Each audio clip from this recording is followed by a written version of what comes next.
Chapter 214. Knock, knock, knock. What is it? Lord Viscounts, the Duke of St. Hilda has arrived at the Red Castle and is waiting for you in the reception hall. Exclamations suddenly came from the bathroom. Who? The Duke of St. Hilda? Yes, Lord. The Duke of St. Hilda has personally come to the Red Castle. The guard repeated it with certainty. Then, he heard a series of frantic sounds coming from inside. Please wait for a moment, Lord Duke, I will be there soon. Yes. In the bathroom, the naked Colin hurriedly wiped the water off his body, and his mind was still a little confused. The Duke of St. Hilda had actually come to the Red Castle. Such a sudden attack really caught Colin off guard, and now he was really at a loss. A wet little head popped out from behind the shower curtain. Colin, why would my foster father appear in Ice Stone City at this time? Colin shrugged and said with a speechless expression, I don't know. Sigh, let's see him first. Vera's little face was red, and it seemed like the water was a little hot, or maybe she had just gone through some intense exercise. She whispered, then, do I need to go see him? He should know that you're in Ice Stone City, but it's fine if he doesn't see you tonight. I'll just say that you're already asleep. Okay. Vera was obviously not prepared to see her foster father, and she immediately felt relieved when she heard this, and her little head shrank back. When Colin was dressed and ready to go out, she popped her head out again and warned, Colin, you have to be careful. Colin turned around and gave her a reassuring smile. Don't worry, he is the Dukes of the North after all, and I am a great hero who just killed the Troll Emperor.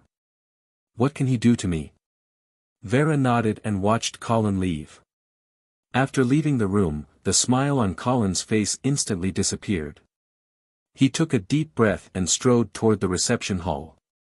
Passing through the dark corridor, Colin saw Scholar Dwayne at the entrance of the reception hall. Colin had met this man once at Vera's coming-of-age ceremony and he knew that he was the Duke of St. Hilda's most trusted advisor. Scholar Dwayne, why don't you come in and have a seat? Lord Viscounts, the Duke wishes to speak with you in private. Please. Okay. Colin smiled at Dwayne, then calmed himself down and entered the room. In the parlor, the Duke of St. Hilda stood with his hands behind his back. With a kind smile on his face, he watched Colin walk in. It had been a long time since they last met, but the Duke of the Northern region still looked like a middle-aged uncle. With his round face, protruding belly, and thick beard, he looked harmless and harmless. However, Colin did not dare to let his guard down. He had personally experienced the methods of the Lord of the Northern Frontier, and the mere thought of it sent chills down his spine. What's more, this was a paladin. Even if he was injured, if he wanted to pinch Colin to death, it would be no different from pinching an ant. Colin quickly walked up to the Duke of St. Hilda and bowed. Lord Duke, I am really flattered by your visit to the Red Castle. If there is anything that is not satisfactory, please forgive me. The Duke of St. Hilda smiled and walked a few steps closer. Then, he suddenly reached out and pulled out the sword at Colin's waist. Clang! The blade of judgment was unsheathed, and it gave off a dazzling cold light under the light. Colin's heart was in his throat, but he did not move his body. It has been stained with the blood of another Troll Emperor. This sword seems to have become sharper. The Duke of St. Hilda played with the knight's sword in his hand and laughed.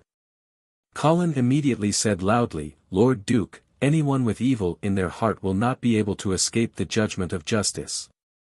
Ha ha ha. The Duke of St. Hilda laughed even more heartily. After a pause, he solemnly said to Colin, Very good.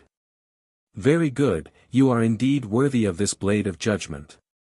However, you must remember that although the sword is sharp, the person wielding it is more important.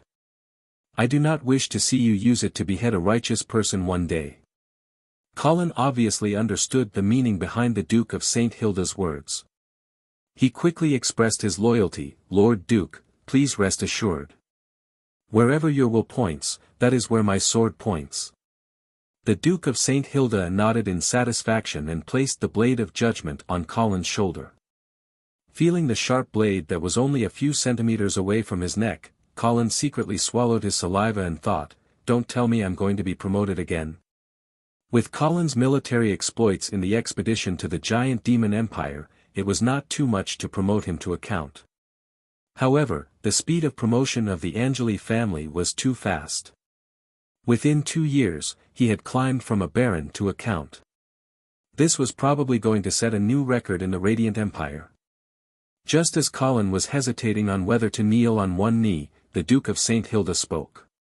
"Colin, with your contributions this time, I could have conferred you the title of a count."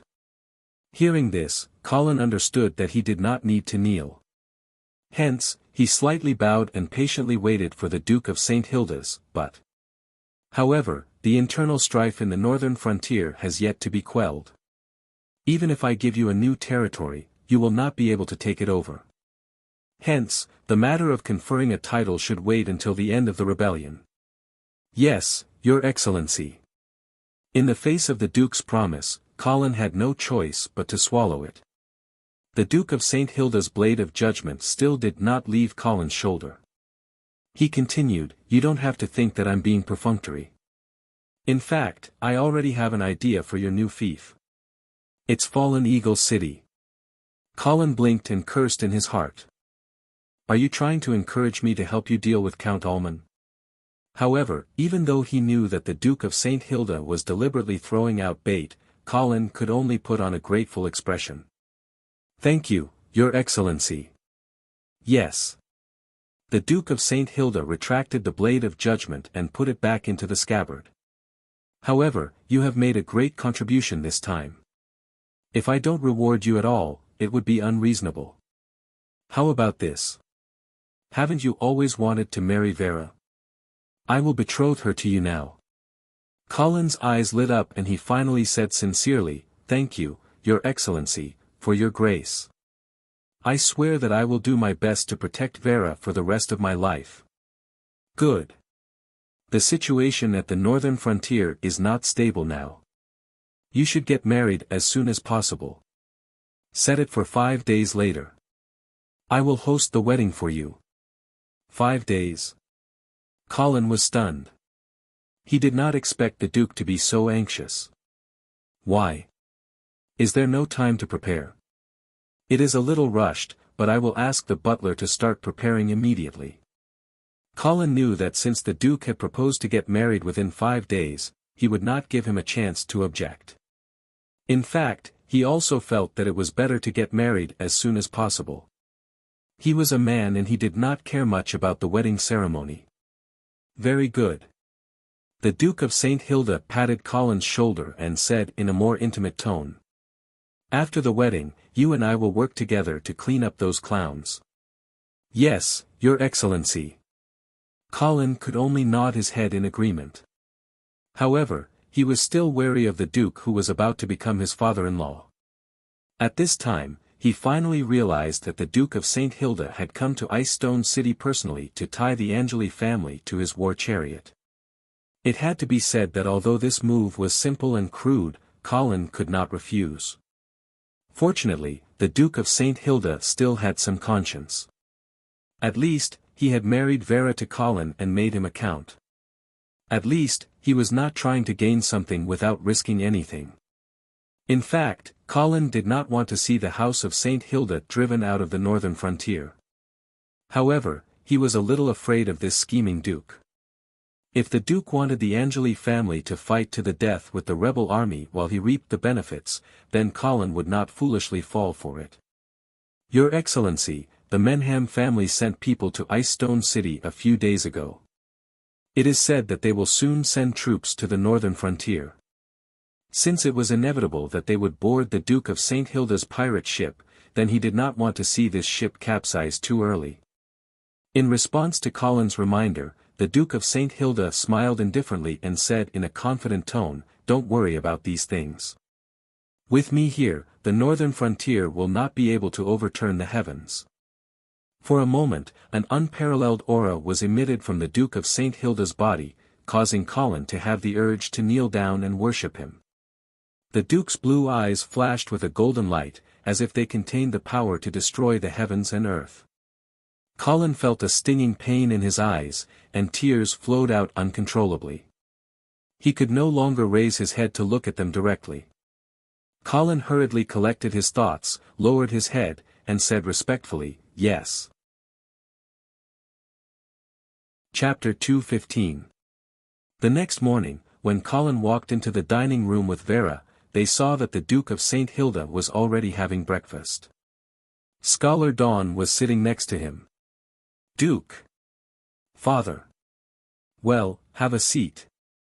The both of them sat down, and the half-elf maid Kathy immediately served the breakfast that had already been prepared.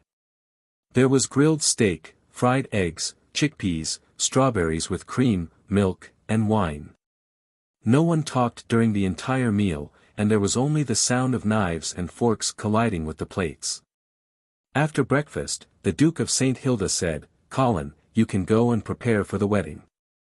Scholar Dawn is also here, so he can help. Vera, walk with me." "Yes."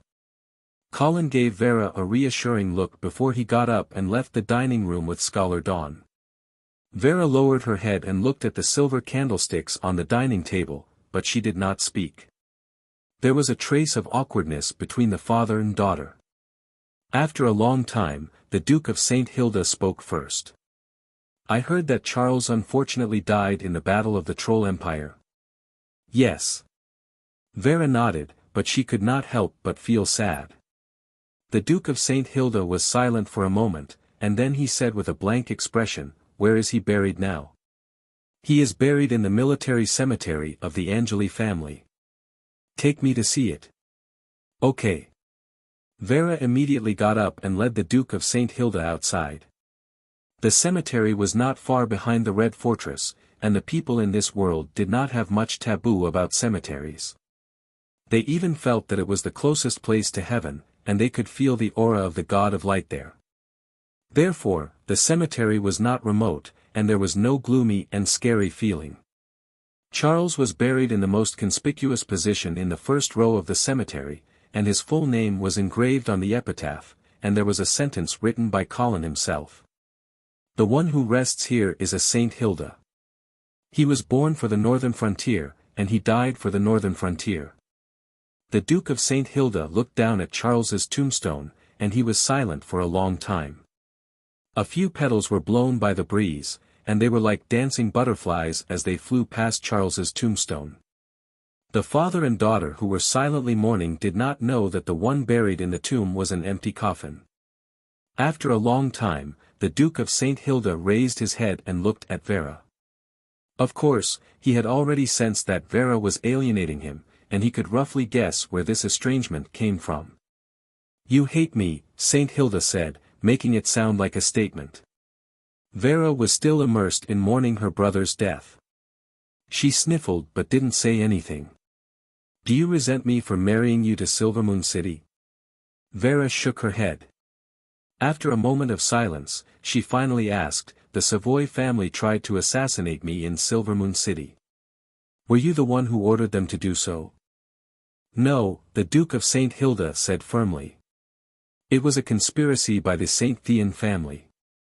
However, the Duke of St. Hilda continued, "However, the Savoy family had contacted me secretly, so I knew about this conspiracy." Vera's eyes widened. She did not know if she was shocked by the Duke of St. Hilda's sincerity, or if she was sighing because the doubts in her heart had finally been answered. "Then why didn't you stop them?" For a moment, she did not dare to face the truth. Perhaps she would rather hear a lie from the Duke. "No." The proud Duke seemed disdainful of lying to his daughter. "Because I also need you to die in Silvermoon City." 2 lines of tears fell from Vera's eyes. The girl's face instantly turned pale. Her lips trembled, but she could not say anything. The Duke of St. Hilda continued expressionlessly, "Don't resent me. This is the destiny of St. Hilda." He pointed at Charles's epitaph and said in a deep voice, "We were born for the northern frontier, and we will die for the northern frontier. This is our responsibility and obligation. You can't escape from it. Vera cried and shook her head. No, it shouldn't be like this. Why not? Saint Hilda's face was solemn. You enjoy the worship of the people of the northern frontier. You live a luxurious life. You receive the glory that the ancestors of Saint Hilda have sacrificed their lives for. You are always the focus of the crowd. Do you really think that these things come without a price? I am willing to bear the responsibility of being a member of Saint Hilda. However, this does not mean that you can use me as a tool to protect your rule over the northern frontier. Rule over the northern frontier? The Duke of Saint Hilda suddenly laughed. Vera, the mission of the House of Saint Hilda is to protect the northern frontier, not to rule over the northern frontier. Before Vera could answer, the Duke of Saint Hilda lifted his shirt. A hideous wound extended from his left shoulder all the way to his right hip. Through this wound, one could clearly see the squirming organs and golden blood inside his body. There were all kinds of cross-shaped charms drawn around the wound. However, such a holy power could only barely prevent the wound from getting worse. Do you see this? This is the price that I have to pay. The Duke of Saint Hilda's face was solemn. 5 years ago, when the Troll King Dimedorf challenged me to a duel, did I back down? Last year, when the Paladin Prince Otto came to Coldwinter City, did I hide? I can sacrifice my life to protect the northern frontier at any time. You, Charles, Garcia, and all of the Saint Hildas are the same. Perhaps she was frightened by the horrible scene in front of her, but Vera's mouth was wide open and she was speechless for a long time. After the Duke of Saint Hilda put on his shirt again, she slowly shook her head and said firmly, I do not deny your contribution to the northern frontier. However, I will never forgive you for what you have done in the past. I don't need your forgiveness. The Duke of Saint Hilda said coldly, perhaps the Lord of the northern frontier represents the supreme authority and glory in your eyes, but you will never understand what it means to be the Lord of the northern frontier unless you are in the position yourself. Of course, I hope that all of you can live a peaceful and happy life. Unfortunately, since you were born in the house of Saint Hilda, you must be prepared to sacrifice everything, including your life, for the sake of the northern frontier. Vera gently wiped away the tears on her face, and she seemed to have finally calmed down. However, the coldness in her eyes became even more intense. When you sacrifice your life for the northern frontier, that is a sacrifice. However, when you use your authority or conspiracy to force others to sacrifice their lives for the northern frontier, that is a sacrifice. No matter what reason you have, you will never be able to move my heart again. This is the last time that I will sincerely call you father. I do not have the authority nor the ability to judge you. However, the omnipotent God of light will eventually give you a fair judgment for what you have done. After saying these words, Vera floated away, as if she did not want to stay with her adoptive father for another second. The Duke of Saint Hilda stood alone in front of Charles's tombstone for a long time. Finally, he sighed and said softly, "Do you hate me as much as you do?" Of course, there was no response to this question. There was only a gentle breeze blowing past, carrying the Duke's murmuring somewhere. Chapter 2:16. The rapids in May had high waves. The House of Saint Hilda and the House of Saint Theon had invested a total of 300,000 men here, and they were in a tense standoff with the rapids as the boundary. In the past month, both sides had gone through dozens of battles of various sizes, and the entire rapids had become a quagmire of war. However, the situation was still in a stalemate, and it would be difficult to determine a victor. On the north bank of the rapids, in the camp of the Oman family, hundreds of injured soldiers were receiving treatment. Although the cries of pain did not stop, the faces of these soldiers were brimming with smiles. That was because they had just won a battle. Such probing battles happened almost every day, and there were victories and defeats. Of course, the soldiers would definitely hope to win, as only then would they be able to accumulate military merits. The thick and pungent smell of herbs permeated the camp, and the surrounding soldiers were unwilling to come close. Count Oman, however, frowned as he arrived at the camp. Along the way, the soldiers all bowed and greeted him. The count nodded casually in return. He was not here to comfort the wounded soldiers. This kind of show was not very useful, and it was not his style. "Where is Knight Vala?" "Your Excellency, please come with me." Following the soldier who led the way, Count Oman came to an ordinary tent. Pulling open the curtains, Count Oman walked in. "Count." The priest who was treating Vala was slightly shocked, and hurriedly stood up and bowed. "No need to be so polite. How is he?" Count Oman waved his hand. The priest was a little surprised. Apparently, he felt that the count seemed to be too concerned about his illegitimate son. "Count, Knight Vala was stabbed in the left side of her chest, but it should not have hit any vital parts, so her life is not in danger. She should be fine after a month or two of rest." "All right." Count Oman nodded, his expression unreadable. The priest then took his leave, leaving the tent to the father and son. "Sorry, father, for making you worry." Vala's face was pale as she said weakly. "Don't take such risks again. I will arrange for someone to send you back to Fallen Eagle City to recuperate." "Yes, father." Knight Vala hurriedly replied, a hint of undetectable joy flashing in her eyes. After casually giving a few more instructions, Count Alman did not stay any longer and turned to leave. After the count left, Knight Vala, who had been on the brink of death, immediately sat up straight and gulped down a few mouthfuls of water. Then, he revealed a satisfied smile. Outside the tent, Count Oman had just taken a few steps when a dwarf soldier hurriedly ran over. "Lord Count, Marquis Dawson has invited you to discuss something." "All right." Earl Oman followed the dwarven soldiers to Marquis Dawson's tent. As soon as they entered the tent, Marquis Dawson handed over an invitation card. Earl Alman took a look at it and frowned immediately. "Vera is going to marry Viscount Angley? The wedding is in 3 days." "Yes." Marquis Dawson poured another cup of ale for Earl Oman. "I just received the news. Also, the Duke of St. Hilda is currently in Icestone City. He will be hosting the wedding in 3 days." Earl Oman took a sip of ale and said in a serious tone, "So, the Angeli family is completely on the side of the House of St. Hilda?" "Yes." Marquis Dawson also sighed.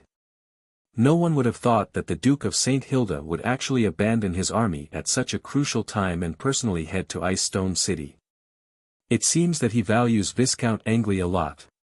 Anyone who has an army like the Black Cavalry in their hands will be valued by the Lord of the Northern Frontier. Marquis Dawson nodded and said with some emotion, "Not only the Black Cavalry, but also the half-elf Silvermoon Guard. Hee, back in the Sky Ice Field, I thought that this kid was valued by Marquis Garcia because of Vera. But now, it seems that this Colin Angeli is really a powerful character. First, he defeated the Pegasus army in Silvermoon City, then he killed Modo 2 outside the Troll King City. Unknowingly, this once insignificant baron's son has quickly risen to become a powerful lord that no one dares to underestimate." Earl Oman's expression changed. Speaking of which, the Angeli family and the Oman family were related by marriage. Colin should have been a lord that Earl Oman could easily rope in. But unfortunately, he had personally pushed him to the opposite side because of a slight mistake. Therefore, when he heard Marquis Dawson praise Colin like this, Earl Oman felt a little uncomfortable. Although he knew that regret was a useless emotion, Earl Oman could not help but think that if he had not sent the assassin back then, perhaps Colin would have become a great help to the Oman family. Marquis Dawson looked at the silent Earl Oman and his eyes moved slightly, but he still said in a deep voice, "We have to prevent the Angeli family from joining the battle, so I hope that you can lead the army north and protect the army's retreat. You can't let the Angeli family's army easily come to the battlefield of the Rapids River." Earl Oman heard this and quickly calmed down. He looked at the military map on the wall and thought for a moment, then said, "Then can you deal with the Golden Lion army?" With the Rapids River as a natural defense line, it won't be a big problem. And after so many days of fighting, I have a basic understanding of the enemy's fighting style. He is a steady commander. If he can't find the perfect opportunity, he will definitely not launch a large-scale attack. Also, let me tell you a piece of good news. Earl Ormond looked at the smile on Marquis Dawson's face and could not help but ask curiously, what good news? The Menham family has already sent out their troops. They have already reached the northern frontier. They will probably reach the Rapids River in about 10 days. Marquis Menham. Earl Ormond was shocked, but then he asked with a face full of smiles, so, the San Lorenzo family has already decided to give up the house of St. Hilda? Marquis Dawson smiled and nodded.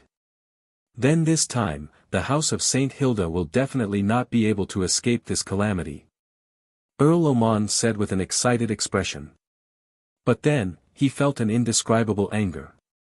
He actually only knew about such an important matter now. Clearly, the St. Thean family had already excluded him from the core circle. How did Mr. Chong convince Emperor Reinhardt? Earl Ormond, who was unwilling to give up, asked tentatively. Marquis Dawson swirled his wine glass and said with a smile, the Menham family will move to the northern frontier.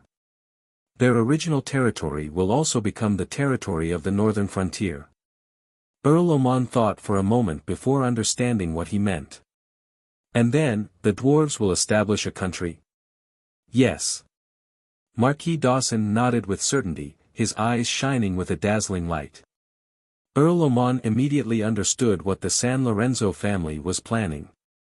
This was equivalent to taking away a large territory from the northern frontier. But he still had some doubts. Could these conditions be enough to move Emperor Reinhardt and make him abandon the house of St. Hilda, which was related to him by marriage, and support the St. Thean family, which had a blood feud with the royal family? Are there no other conditions? Earl Ormond asked again. I don't know anything else. Marquis Dawson shook his head with a sincere expression. Earl Ormond saw that he could not get any more information from him, so he drank the wine in his glass and stood up. All right, I'll lead the army north. I'll leave the Rapids River to you. Ha ha ha, good. Marquis Dawson laughed confidently. When the Menham family army arrives, it will be the day of the Golden Lion Legion's destruction. Chapter 217. As the wedding date approached, the festive atmosphere in Ice Stone City became more and more intense. However, Colin and Vera's wedding this time was still too rushed. Furthermore, the Northern Frontiers Rebellion was still ongoing, so the wedding scene would not be particularly grand. The invitations had already been sent out, but with such a short notice, it was estimated that only a few lords nearby would be able to attend the wedding in time. In order to prepare for this wedding, Butler Eamon had been extremely busy these past few days. The tax officer, Quincy, had no choice but to temporarily put down his work to help Eamon relieve the pressure. It was a good thing that Ice Stone City wasn't lacking in labor right now. When the slaves who were deeply grateful to Colin heard that their lord was about to marry Miss Vera, they instantly looked as if they shared the honor and worked even harder. In just 3 to 4 days, hundreds of livestock were slaughtered. Mountains of barley, vegetables, and fruits were also transported to the storage room. Honey, cheese, butter, and of course, barrels of wine were also prepared. On the day of the wedding, the entire city would celebrate and pray for the Lord and his wife together. According to the tradition of the Radiant Empire, the noble's wedding ceremony would be held in the Radiant Church. The Radiant Church of Ice Stone City was located on the east side of the Red Castle. The interior of the church was completely built with marble. The blue and white dome was more than 100 meters high and was supported by 18 huge stone pillars. Now, these stone pillars were covered with festive white garlands. The oil painting depicting the story of the first holy night on the dome was also wiped clean and looked brand new. The colorful glass reflected the main entrance of the church.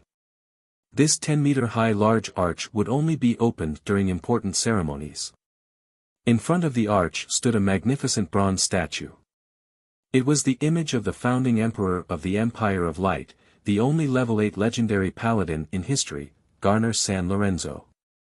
The knight's sword in his hand emitted a chilling light under the sunlight, as if it could be swung down at any time. His majestic face was vivid and lifelike, making people unable to help but have the urge to worship him. Viscount Angley, you need to stay under King Garner's statue for 10 seconds. Scholar Dwayne was teaching Colin about wedding etiquette.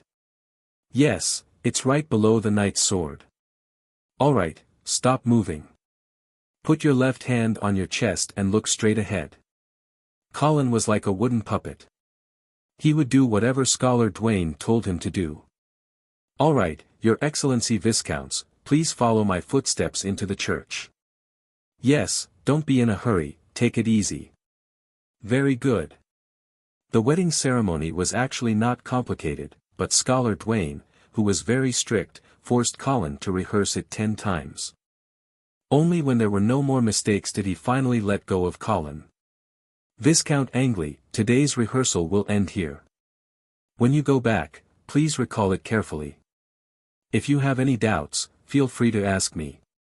All right. Colin heaved a sigh of relief. He felt that holding a wedding was more tiring than fighting on the battlefield.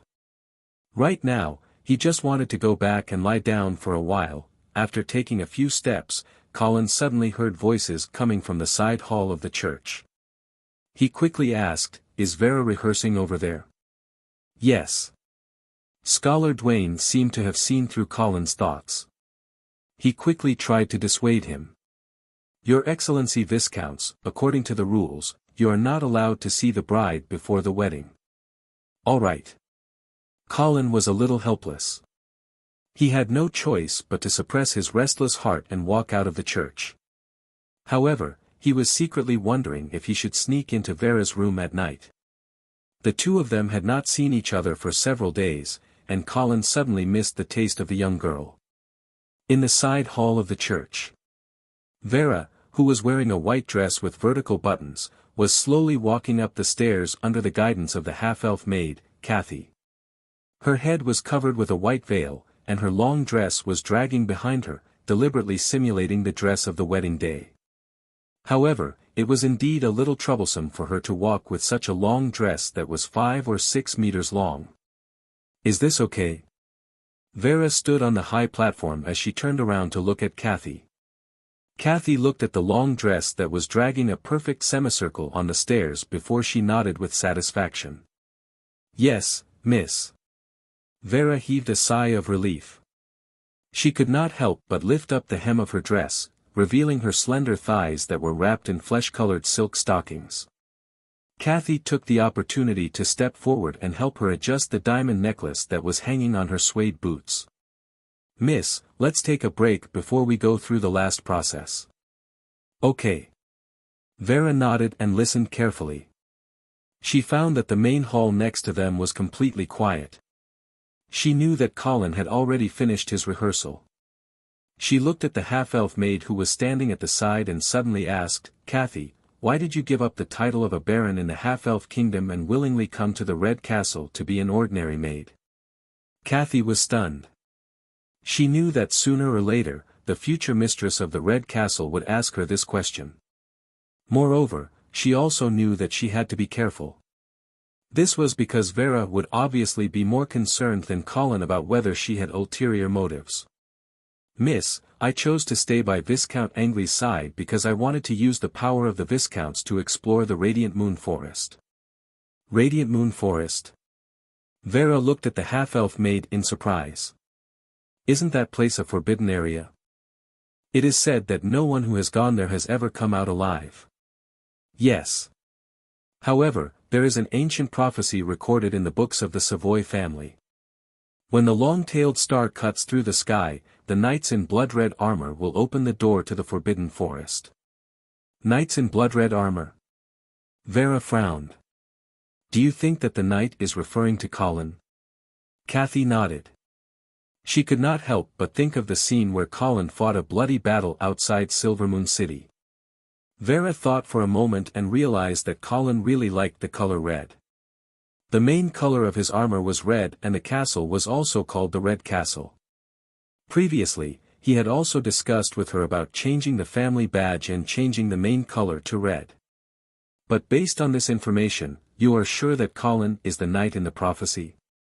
Kathy hesitated for a moment before she asked again, Miss, I don't know if you have noticed that the Viscounts only took less than 2 years to advance from a knight apprentice to a fourth-order knight. Vera was shocked to realize that Colin's speed of improvement was indeed terrifying. He was even comparable to the genius ancestors who were recorded in the house of Saint Hilda who were able to advance to the sanctuary realm. If she thought about it this way, Colin might indeed be the knight in the Savoy family's prophecy. It was understandable why Kathy chose to stay by Colin's side. She was preparing to use Colin's power to find out the secret of the disappearance of the elves. This secret was obviously more interesting to the Savoy family, who used to be the royal family of half-elves, than a mere baron title. To be honest, Vera was also very curious about the secret of the disappearance of the elves. The elves were the first race to explore the mystery of the arcane magic. Therefore, they were very important to every Yevil mage. Can I have a look at the ancient book of the Savoy family? Vera asked. Of course, miss. I will send a letter back to Silvermoon City and ask someone to send a copy to you. Well, thank you. You are too polite. Kathy was secretly relieved because she knew that she had been accepted by the future mistress of the Red Castle. Chapter 218. Fallen Eagle City. Count Amon's study was currently occupied by another man. He was sitting in the Count's personal seat, flipping through documents with great concentration, as if he had become the new master of this place. With a creak, the door opened, and the Count's lover, Penny, walked in. The man raised his head from the thick documents. It was Mr. Wong. Has everything been arranged? Mr. Wong looked at Penny and smiled warmly. Penny nodded and walked behind Mr. Wong to massage his shoulders. The important assets of the Chamber of Commerce have all been transferred, and the key personnel will be evacuated tonight as well. Mr. Wong enjoyed Penny's massage and closed his eyes in comfort. He reminded, don't move too many people, it'll attract attention. I only notified a few managers in the city and some managers with potential. Also, they are now under strict control and will not have any contact with the outside world. Good. Mr. Wong smiled in satisfaction. Why don't you take one last look at this castle? In the future, you can only search for it in your memories. Penny smiled disdainfully. What's there to miss in such a shabby place? I've tolerated the stinginess of the Omon family for too long. Then what about the Lion's Roar Castle in Winter City? Too monotonous and tasteless. Mr. Wong was amused and asked again, then what about Phoenix Palace? Phoenix Palace is all right. Pan and I looked like she was in a difficult position. Mr. Wong shook his head with a smile, speechless at his sister's ambition. He pointed at a document on the desk and said, have someone wrap it up and send it to Ice Stone City. Consider it my wedding gift to Viscount Angley. Okay.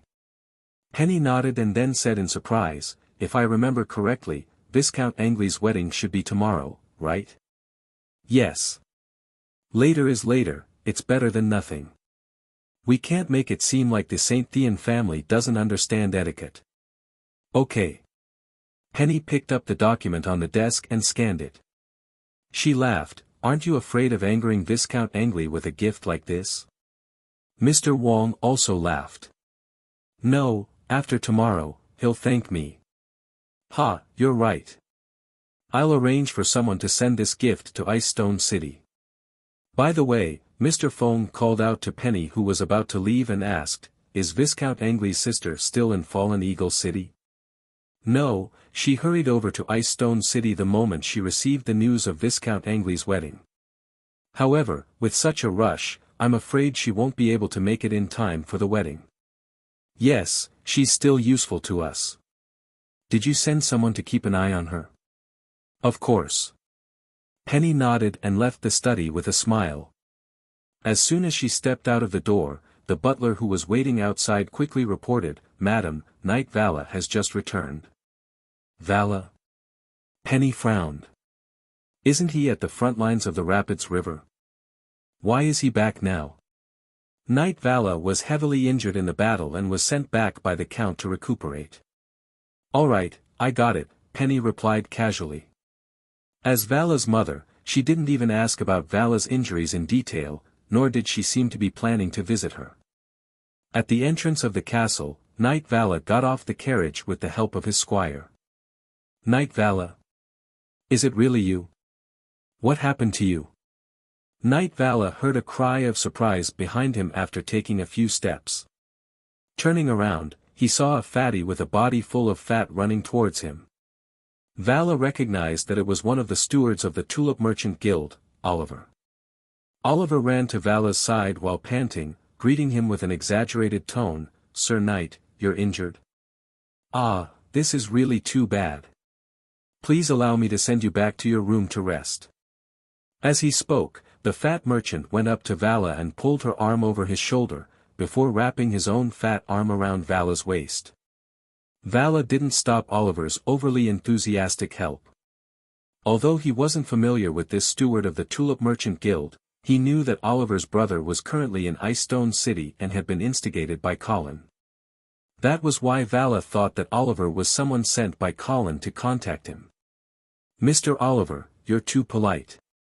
After exchanging a few pleasantries, Vala signaled for his squire to leave and entered the castle with Oliver's help. After entering the room and closing the door, Vala sat by the bed and was about to test if this Oliver was really sent by Colin. However, before he could speak, Oliver spoke first. "Knight Vala, I think something big is about to happen in Fallen Eagle City." Vala's expression changed, clearly not expecting him to say something like that. However, looking at Oliver's anxious eyes, he still asked patiently, "What did you discover?"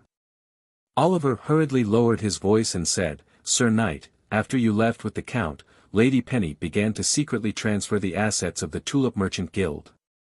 Moreover, all the stewards, including me, are being strictly monitored. Just now, Lady Penny summoned us and said that we have to leave Fallen Eagle City tonight. Moreover, we are not allowed to return home, nor are we allowed to inform anyone of this. That is why I suspect that something big is about to happen here." Vala furrowed his brows, clearly noticing that something was wrong. After some thought, he asked, "Then, did Penny have any other unusual actions during this period?" Oliver nodded and said in a low voice, "Sir Knight, you should know that since the beginning of the year, Madam Penny has been in charge of the Fallen Eagle City's renovation and reinforcement project, right?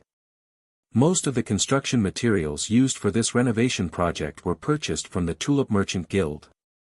However, I noticed that there was something wrong with the purchase price of these construction materials."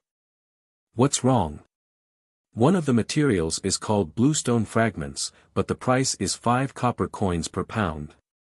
Seeing Vala's blank expression, Oliver knew that he was not sensitive to the price of this stone and hurriedly explained, "Sir Knight, this is already more than 30 times the normal price of bluestone fragments."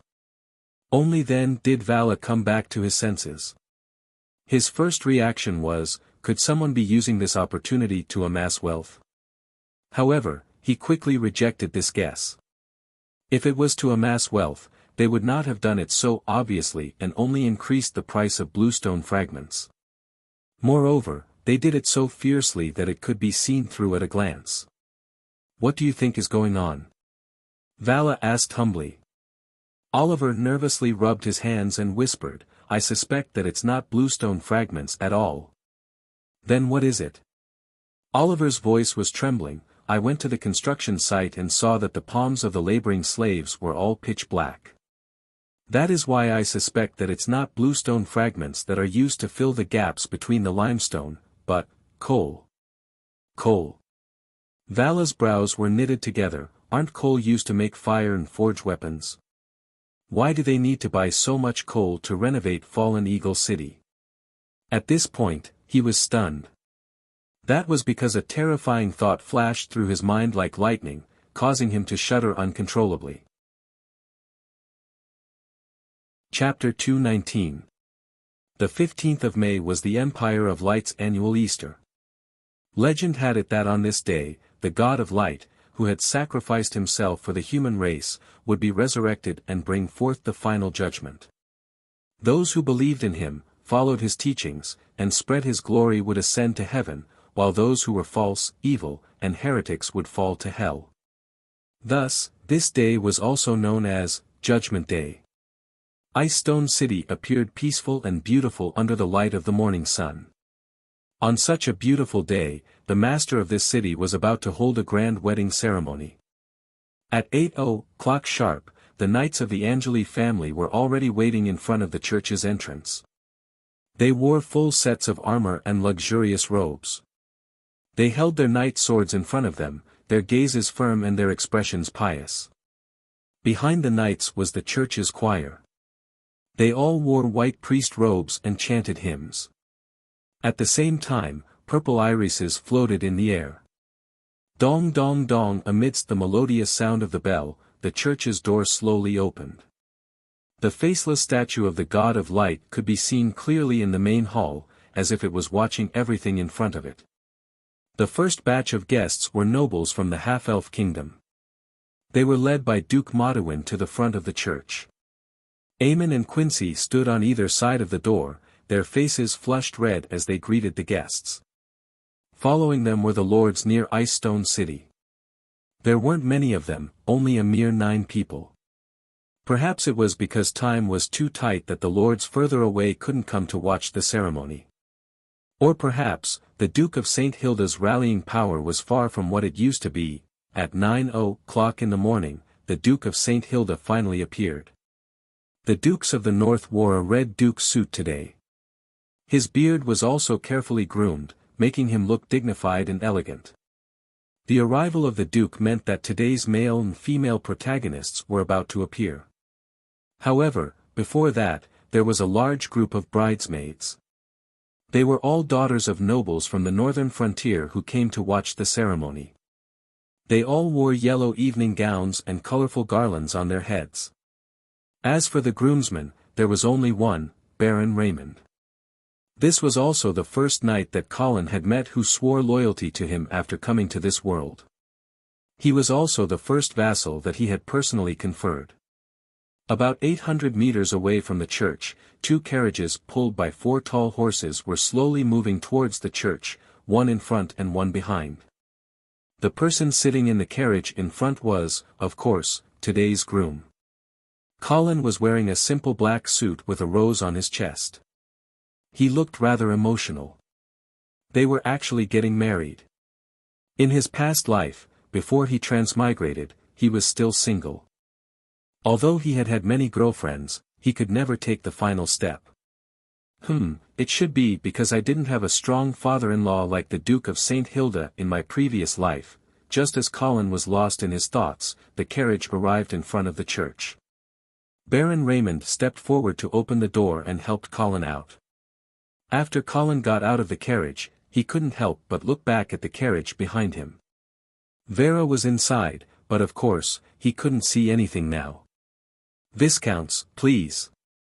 Baron Raymond thought that Colin had forgotten the procedure, so he quickly reminded him. Colin smiled and followed Raymond into the church. As soon as he stepped through the church door and stepped on the long red carpet, the wedding march started playing. At this time, the Duke of St. Hilda also came to the back of the carriage and opened the door. Today's focus, Vera, finally appeared in front of everyone's eyes. She was wearing a pure white veil and an ivory wedding dress made of silk. The 5-meter-long dress was spread out with layers of lace, and the silver crystals on the hem of the dress formed a beautiful arc. Purple irises and sparkling diamonds covered the upper and lower layers of the wedding dress. The delicate and simple elements made it a perfect blend of low-key and luxurious. The beautiful arc of the tube top made her slender waist look very slim, and half of her shoulders were exposed. There was a pure emerald on her chest that exuded a faint halo, and the same color gemstone earrings swayed slowly with her movements. The only strange thing was that Vera only wore one of her earrings, and the other one was empty. However, the people present didn't notice this detail. Most of them were already fascinated by this girl who looked like an angel descending to earth. Her snow-white skin looked even more delicate in the ivory wedding dress.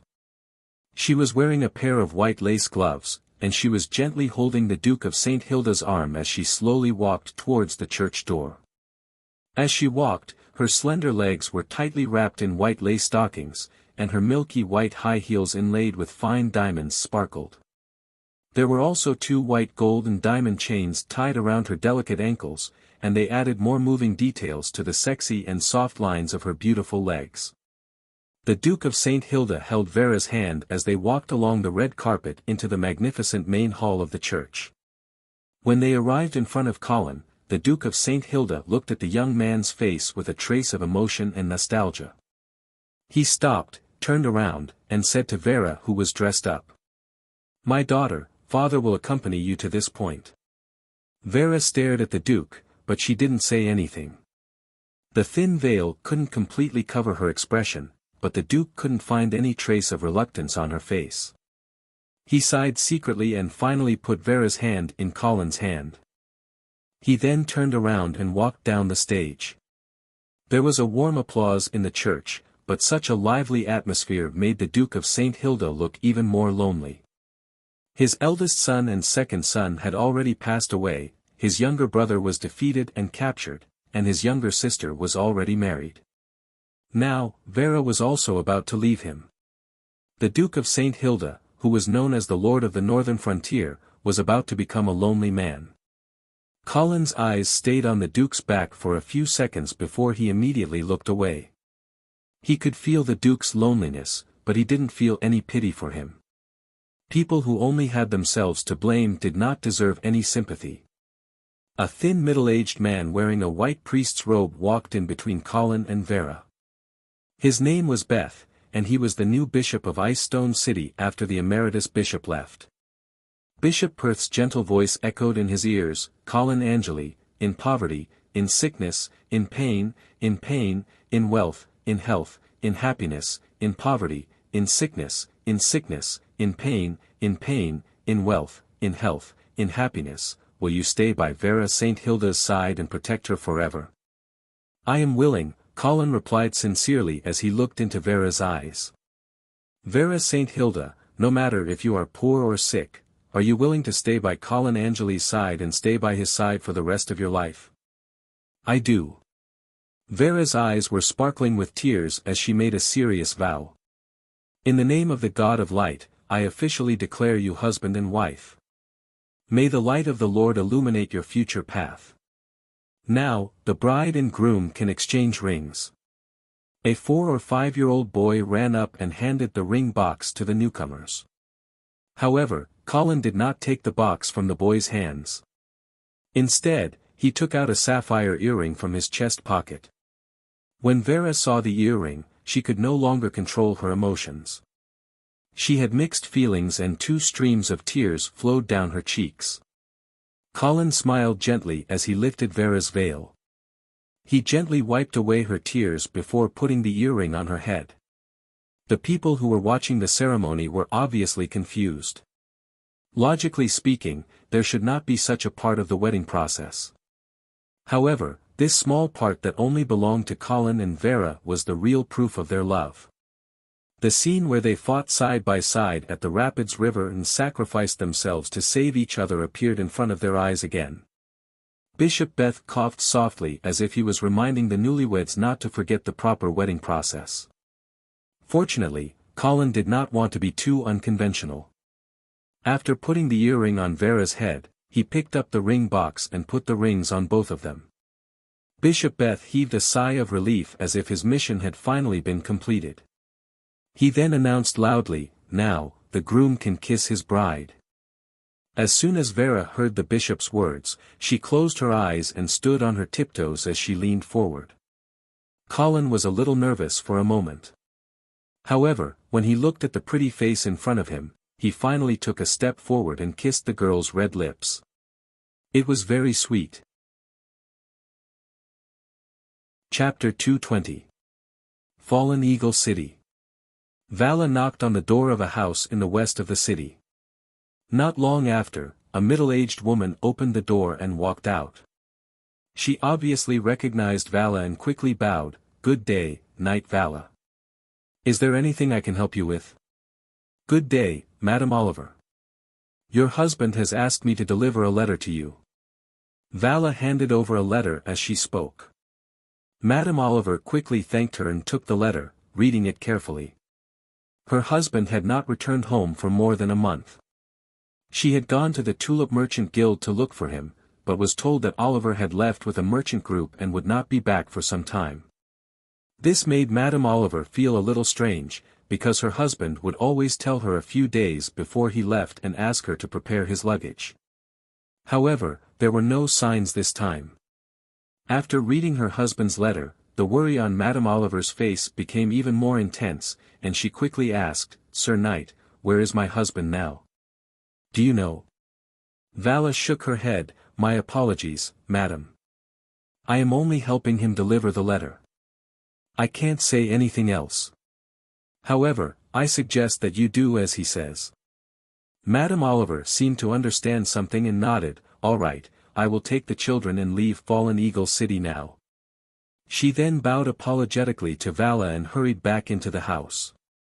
Vala left soon after, but he did not go far. Instead, he found a seat by the window in a nearby tavern. About an hour later, Madam Oliver walked out with the two young boys, followed by 3 servants carrying all kinds of bags. They hurried out of the city. Vala immediately followed them. However, Madam Oliver's group was stopped at the city gates. In fact, all the residents who tried to leave the city were stopped, and the guards at the city gates loudly announced, "Today, Fallen Eagle City only allowed people to enter and not leave." Madam Oliver kept pleading with the guards to be lenient, and even took out a considerable amount of bribes, but she was still mercilessly rejected. Vala hid not far away and watched for a while before shaking his head and turning to leave. The bad premonition in his heart grew stronger and stronger. At the same time, he was even more certain that the house of Saint Theon was going to cause trouble in Fallen Eagle City. How should he inform Viscount Angley? Vala was a little worried. In fact, he had purposely allowed himself to be injured and recuperated in order to cooperate with Colin to secretly take over Fallen Eagle City. However, he had not expected that before their plan had even begun, the house of Saint Theon seemed to have beaten them to it. The ground of the street had just been repaved, but as long as the layer of grey gravel was removed, a layer of black coal could be seen underneath. Vala arrived at an empty alley and drew her knight's sword. The blade emitted a faint holy light before turning into a streak of golden lightning and slashing at the wall. Rumble. Gravel flew everywhere. Vala quickly checked the hole in the wall, and found that there were also pieces of black coal aside from limestone shards. The commotion this time was rather loud and had clearly attracted attention. Voices could be heard from outside the alley, and Vala quickly left quietly. With this series of discoveries and the information provided by Oliver, Vala had basically confirmed the House of Saint Theon's plan. However, what puzzled him was why the House of Saint Theon was doing this. As he was deep in thought, Vala did not notice that the people around him were getting fewer and fewer until they completely disappeared. By the time he realized that something was wrong, he had already been surrounded. "I am Vala Oman. Who are you people?" Vala drew her knight's sword and roared. The 8 armored knights surrounding him did not speak. They were all wearing helmets and their faces could not be seen clearly as they approached Vala in silence. "Mother, is that you?" Vala shouted, as if trying to lure Penny out to meet him. Unfortunately, his question did not receive any response. He did not know if Penny did not want to see him, or if she was not present at all. Vala sighed as if he had accepted his fate. He swung his long sword at a knight in front of him. Clang! Clang! Clang! Clang! The sound of metal clashing could be heard everywhere. Vala tried to break out of the encirclement, but there were too many enemies and they were not weak either. His charge was interrupted halfway. Tch. A long sword pierced through Vala's back and came out from his chest. Vala screamed in pain and fell to the ground. Tch. The enemy stabbed him in the back twice more before leaving quietly. As night fell, Ice Stone City regained its peace. It was even quieter than usual because there was a curfew in Ice Stone City tonight. The residents grumbled for a bit before they could only obediently hide in their homes and go to bed early. However, they did not sleep for long before many people were woken up by the heat. They touched their faces and bodies and realized that they were covered in sweat. They looked out of the window. It was still pitch black, but there seemed to be some light flickering. Why was the spring night in the northern frontier so hot? Oliver's wife was also woken up by the heat. The child beside her was crying non-stop, asking for water. She could only get out of bed to get some water, but when she stepped barefoot on the ground, she realized that the ground was actually a little hot. Just as she was feeling puzzled, she vaguely heard a commotion outside. Oliver's wife did not want to be nosy at first, but a servant suddenly rushed over and shouted, "Madam, madam, it's bad. The house next door is on fire." Oliver's wife was stunned for a moment before she ordered, "Then why aren't you going to help put out the fire?" "Yes, yes." Oliver's wife furrowed her brows, but did not take it to heart. However, the fire quickly grew bigger and bigger, gradually showing signs of going out of control.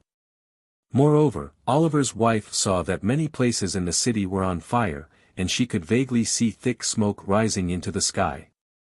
More and more residents ran out of their houses naked, shouting on the streets. They did not even care about the curfew anymore. The soldiers also did not care about the residents who were running around and shouting, and they all joined the crowd to put out the fire. However, not only was the fire in the city not put out, it was burning even more fiercely. Buckets after buckets of water were poured down, turning into steam after a few sizzling sounds, and the places that had just been put out were still burning red, as if they could not be put out at all. The House of St. Theon wants to burn down Fallen Eagle City. Everyone, follow me out of the city.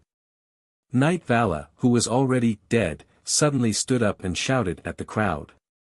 However, his call did not receive much response. The residents of the city found it hard to believe such terrifying words. Moreover, their belongings were all in the city, and they would not be willing to give it up unless they had no other choice.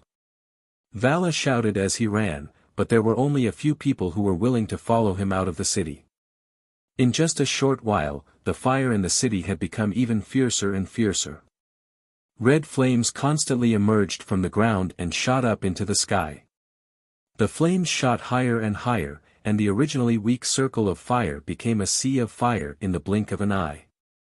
It was only then that most of the citizens realized that something was wrong, and finally began to believe Vala's words. More and more people followed him out of the city. However, when they reached the city gates, they were shocked to find that the walls of Fallen Eagle City had already turned into a wall of fire. Vala tried to continue forward, but he was forced back by the intense fire and choking smoke after a few steps. Something was wrong.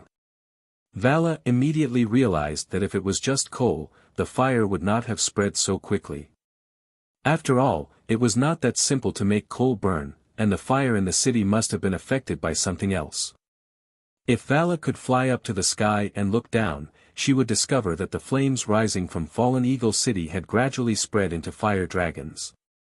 These fire dragons intertwined with each other and gradually formed the pattern of an extremely profound arcane array. The center of the formation was where the Oman family's castle was. There was not a single trace of fire there, and only a lone figure wearing a mage robe stood at the highest point of the castle, holding a dagger in his hand as he chanted.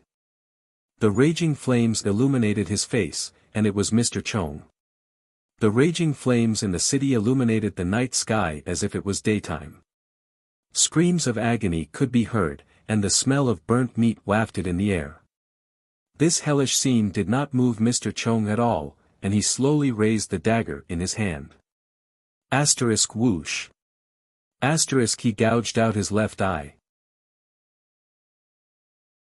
Chapter 221. Ice Stone City. After nightfall, the banquet hall of the Red Castle gradually became lively. The newly married viscounts would be hosting a banquet for all the guests who had come to attend the wedding.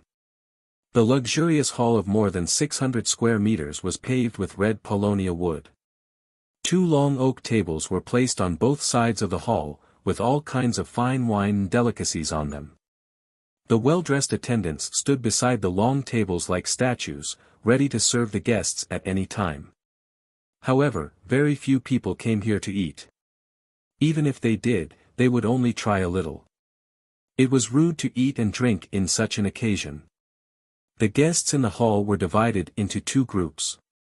The beautiful and charming ladies were gathered in the resting area on the left, and they would occasionally let out bell-like laughter.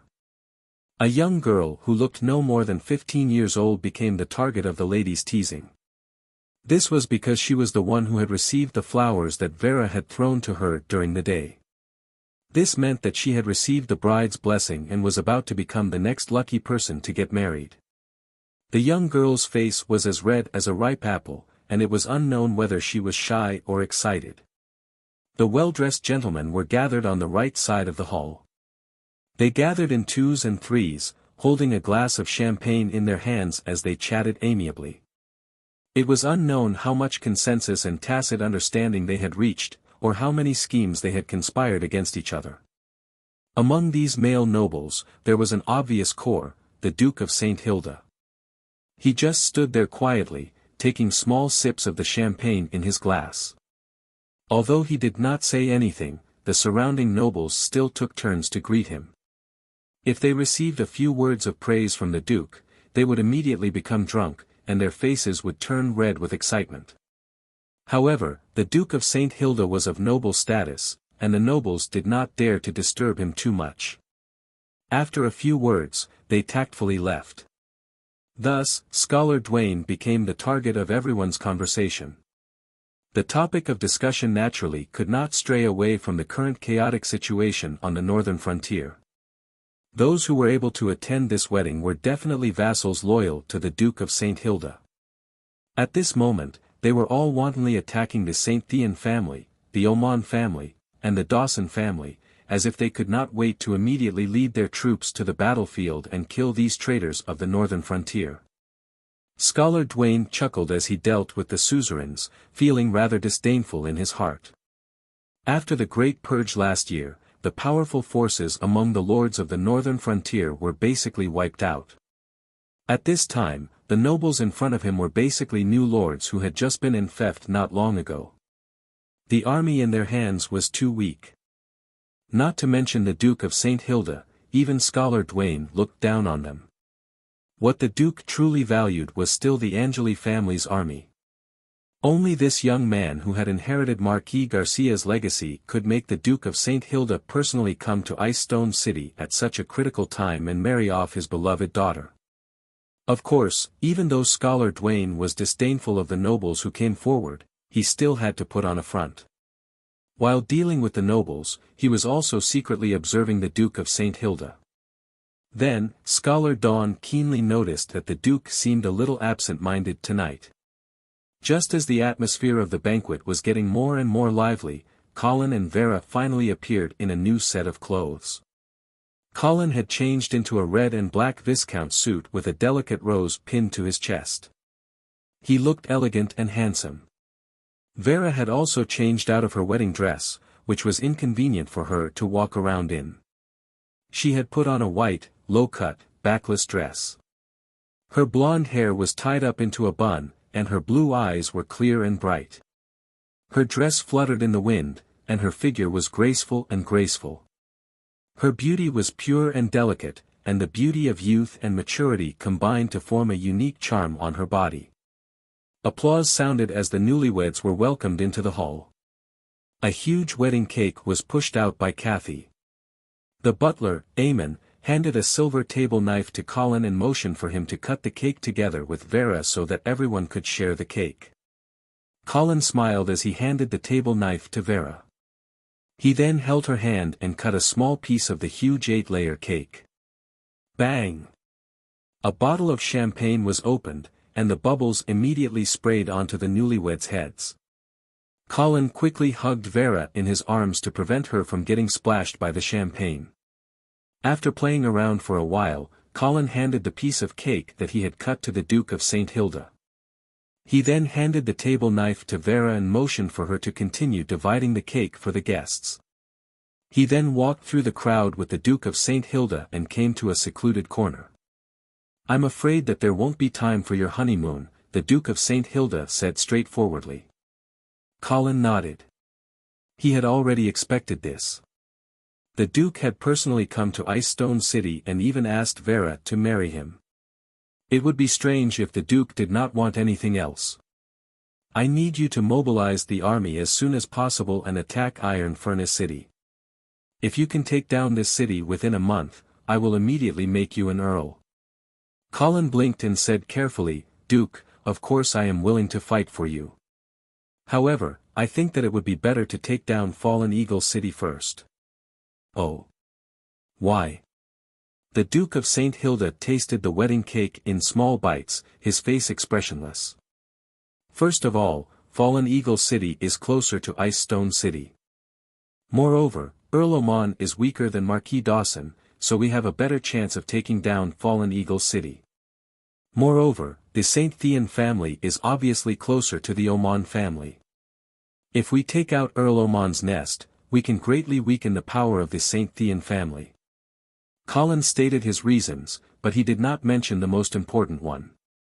The fact that he had Vala as a spy in Fallen Eagle City was his trump card. He could not casually tell the Duke of St. Hilda about it. "You think that the Oman family is the most important power of the St. Thean family?" A mocking smile appeared on the Duke of St. Hilda's face. "Is that not the case?" The Duke of St. Hilda did not answer directly.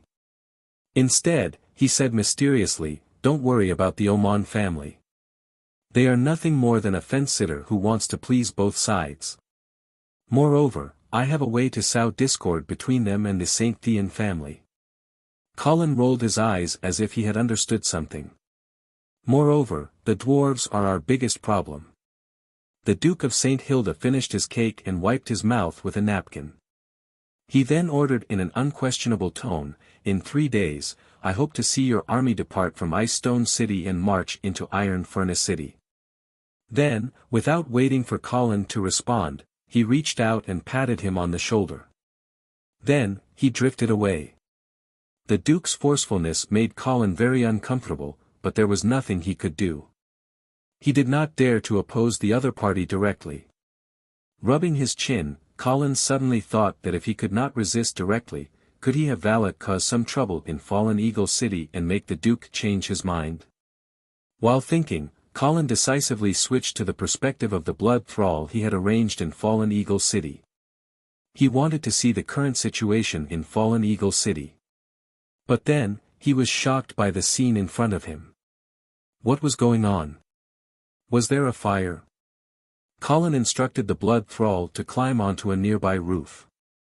All he could see was a sea of red. Numerous fire dragons wreaked havoc, turning Fallen Eagle City into a fiery purgatory. He was instantly dumbfounded.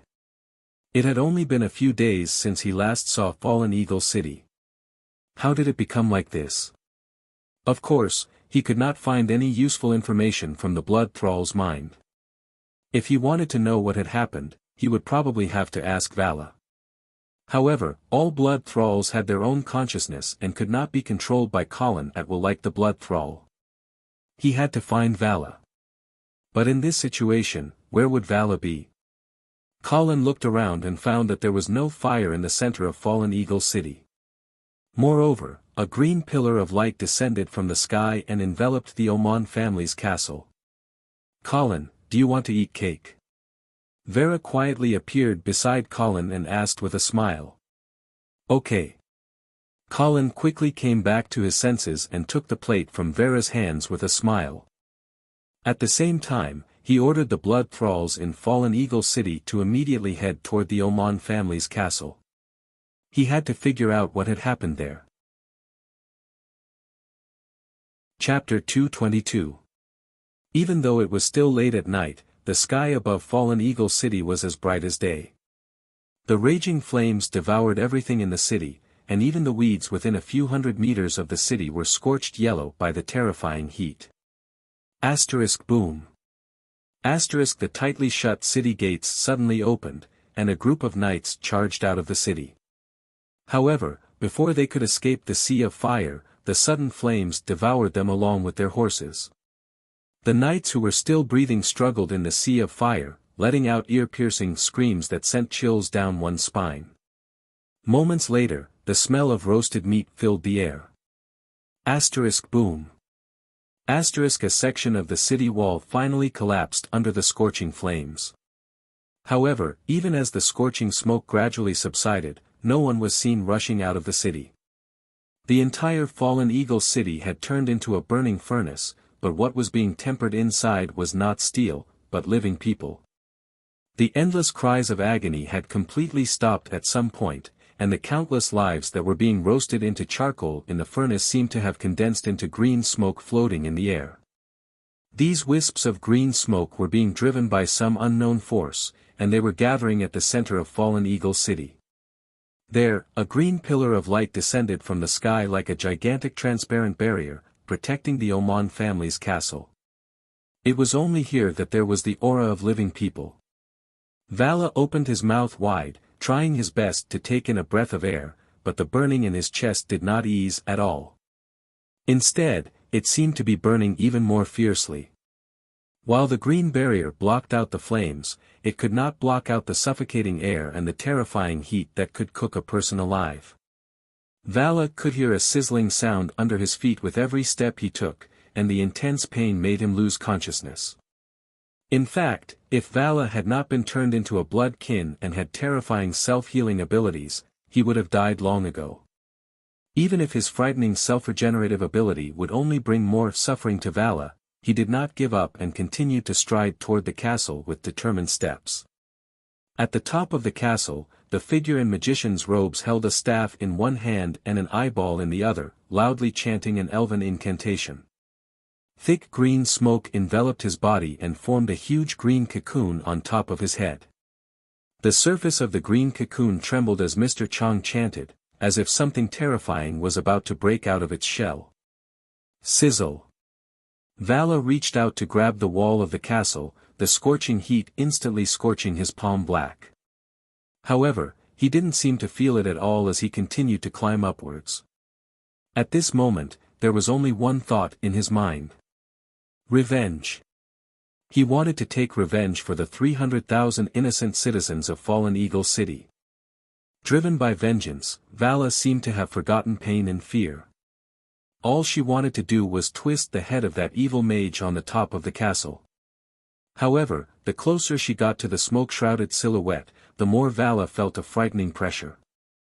Mr. Feng's not-so-tall figure seemed to have turned into some ancient behemoth, and under the overwhelming pressure, Vala felt as if she was an ant trying to challenge the gods.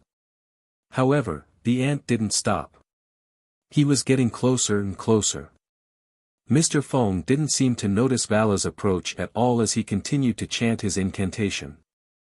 Vala couldn't understand Elvish, and only felt that the foreign syllables were like venomous snakes drilling into her heart, trying to evoke the fear in the depths of her heart. Clang. Vala drew out her knight's sword, the blade already turning red from the scorching flames. Just as she was about to launch her final charge, she suddenly noticed from the corner of her eyes that another figure was climbing up from the other side of the roof. That person was completely covered in armor, but Vala felt an inexplicable sense of familiarity from that person, as if they were her own kind. While the two knights were still in a daze, Mr. Chang's incantation seemed to have reached the final stage. He suddenly raised his left hand and crushed the strange eyeball. He shouted, "Let's go! Duke of St. Hilda, receive your judgment." Boom. A bolt of purple lightning descended from the sky, as if it was tearing the sky apart in an instant. The lightning struck the green cocoon on Mr. Chang's head, and an incomparably dazzling light exploded. Vala only felt that her vision had turned completely white, and then she couldn't see anything anymore. However, she was delighted instead of shocked, and immediately realized that this was the best chance for revenge. Although she couldn't see anything, Vala still charged out according to the direction in her memory. Colin, who was controlling the blood thrall, also realized that he couldn't see anything, but he still heard Vala's voice, and quickly controlled the blood thrall's body to charge out as well.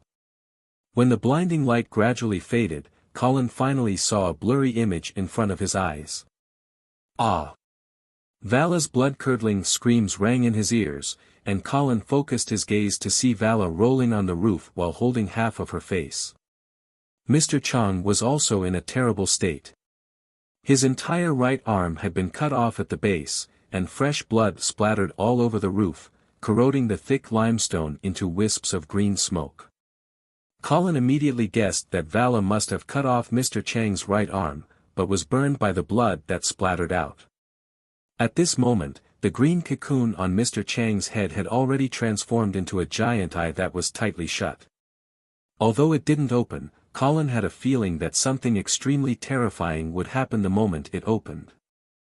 Colin hurriedly controlled the blood thrall to swing its sword at Mr. Chang's neck. At this moment, Mr. Chang's right arm had been cut off, and his left arm was raised high above his head, as if supporting the giant eye. It seemed that his spell wasn't complete yet. Facing the long sword that swung at him again, a hint of despair appeared in Mr. Chang's eyes. However, the long sword stopped at the last moment. That was because Colin suddenly remembered what Mr. Chang had shouted in the common language earlier. The Duke of St. Hilda. Judgment? That was why he hesitated. Asterisk boom. Asterisk another bolt of lightning flashed, and Colin's vision turned white once again. In that instant it was as if he had completely lost contact with the blood thrall. When he could see the situation in Fallen Eagle City clearly again, Colin was shocked to discover that the giant green eye above Mr. Chang's head had already disappeared, and he didn't know where it had gone. Ha ha ha ha, Mr. Chang looked up at the sky and finally laughed wildly. He then turned his head to look at the blood thrall that Colin was controlling. A trace of doubt flashed in his eyes, but he didn't stop chanting at all. Asterisk boom. Asterisk Colin only saw a flash of fire in front of his eyes, and then he was completely enveloped by darkness. Colin, what's wrong? When he came back to his senses, he saw Vera looking at him with a worried expression. I'm fine. Colin smiled as he patted his beloved wife's hand. He then tried to contact the blood thrall in Fallen Eagle City, but he didn't get any response. It seemed that Mr. Chang had killed it. However, he didn't regret it. Instead, he immediately looked for the Duke of St. Hilda in the banquet hall. Almost at the same time, the Duke of St. Hilda also looked at Colin and said with a smile, "It's getting late. Shouldn't we announce the end of the banquet so that the two newlyweds can spend the night together?" Everyone in the banquet hall burst into laughter and nodded in agreement. Colin also laughed and said, "Your Excellency, please announce the end of the banquet." "Okay." The Duke of St. Hilda nodded and said, "Thank you all." Suddenly, the sound in the banquet hall disappeared. Everyone saw the Duke of St. Hilda's mouth opening and closing, but they couldn't hear anything. It was as if he had been dragged into another time and space by some mysterious force, and only an illusory projection was left in his original place. Colin's heart trembled, and he immediately held Vera's hand tightly. Then, he felt a gaze above his head. It was a gaze that seemed to be projected from a higher level of life, and it had a terrifying power that made him shudder. Colin subconsciously looked up at the sky. Although there were layers of obstacles, he could still see the familiar huge green eye, which was suspended above the red fortress at this time. In the next moment, the green eye opened. Colin's vision was once again white, and he couldn't see anything. At this moment, his vision, hearing, smell, taste, and touch had all disappeared. It was as if he had also been banished to a pale and empty space, and he was completely disconnected from the world. It felt as if only a moment had passed, but it also felt as if thousands of years had passed. Colin finally felt Vera's warmth again, and he could smell the familiar fragrance in his nose. He greedily took a deep breath, and then looked at the Duke of St. Hilda with a lingering fear. Colin, what happened just now? Vera hugged Colin's arm tightly, and she sounded panicked. Colin did not answer. Instead, he raised his hand and pointed in the direction of the Duke of St. Hilda. Vera turned her head in confusion, and then she saw a horrifying scene. Under the green light that descended from the sky, St. Hilda seemed to have been frozen in place for an instant. Then, he fell to the ground with his head facing upwards. Bang! The green light dissipated, and the former king of the northern frontier shattered into pieces like a stone statue. There was no blood, no splashing of flesh and bones, but only gravel all over the ground. Ah! A sharp scream immediately sounded in the banquet hall. Chapter 223. A ray of white gradually appeared on the eastern horizon, signifying the beginning of a new day. But to the residents of Fallen Eagle City, the fiery purgatory of last night was the last day of their lives. The flames were gradually extinguished, but the suffocating heat had yet to dissipate. Even from afar, one could still feel the unbearable heat. In the bushes 3 kilometers away from Fallen Eagle City, there was a unique-looking carriage parked there. The coachman was taking a nap, as if he did not sleep well last night. There were dark circles under his eyes and a lingering fear between his brows, as if he was having a nightmare. The 2 old horses pulling the carriage were leisurely eating the grass on the ground, swinging their tails from time to time to drive away mosquitoes and flies. Dong dong. 2 knocks came from within the carriage, waking the coachman up. He hurriedly wiped the saliva from the corner of his mouth and respectfully asked, "Master, are we leaving?" "Yes, to the east." A majestic voice came from within the carriage, short and powerful. "Yes, master." The coachman immediately waved his whip, urging the old horses to head east. But before they could go far, the voice came from within the carriage again, "Stop." The coachman did not understand, but he still stopped the carriage. Just as he was scratching his head and preparing to ask what was going on, he realized that a figure wearing a silver mage robe had appeared beside the carriage. His face was covered by a large hood, and his appearance could not be seen clearly, but the terrifying aura he emitted made the coachman tremble uncontrollably. At this moment, the man's voice came from within the carriage again, "Mark, go further away." The coachman felt as if he had been pardoned, and he quickly ran far away. Then, the curtain of the carriage opened, and a middle-aged man wearing a white mage robe walked out of the carriage. "Cusius, I did not expect this forbidden technique to be restored by you."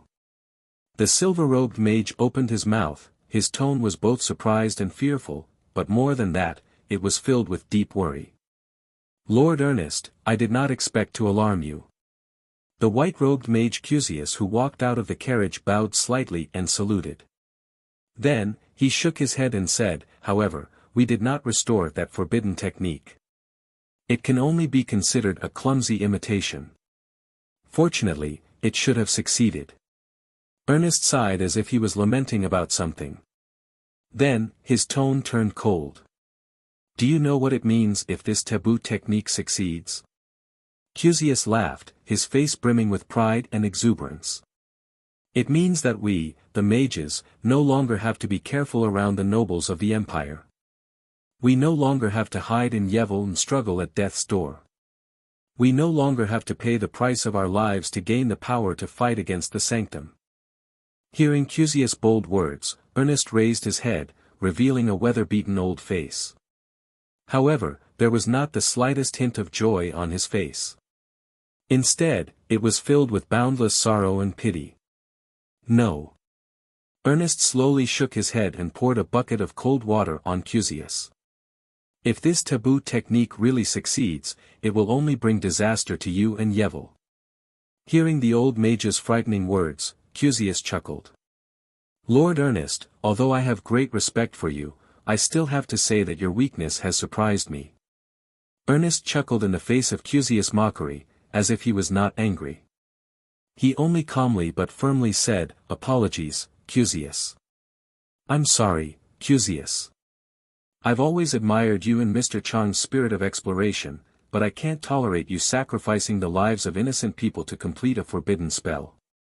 I can't allow your reckless actions to destroy Yevil."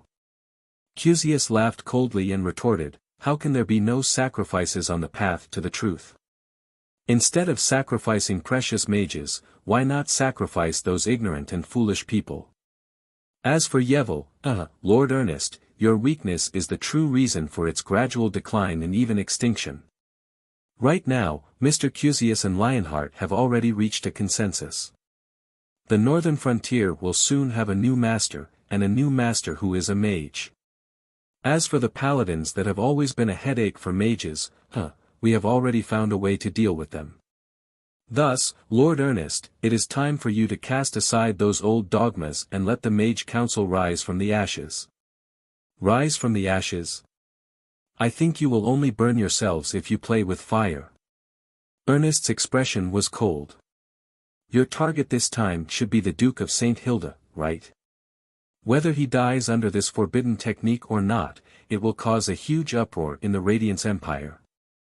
As for Yevil, he might not be able to survive such a monstrous wave as you expect. No, I must find Mr. Cusius and talk to him personally."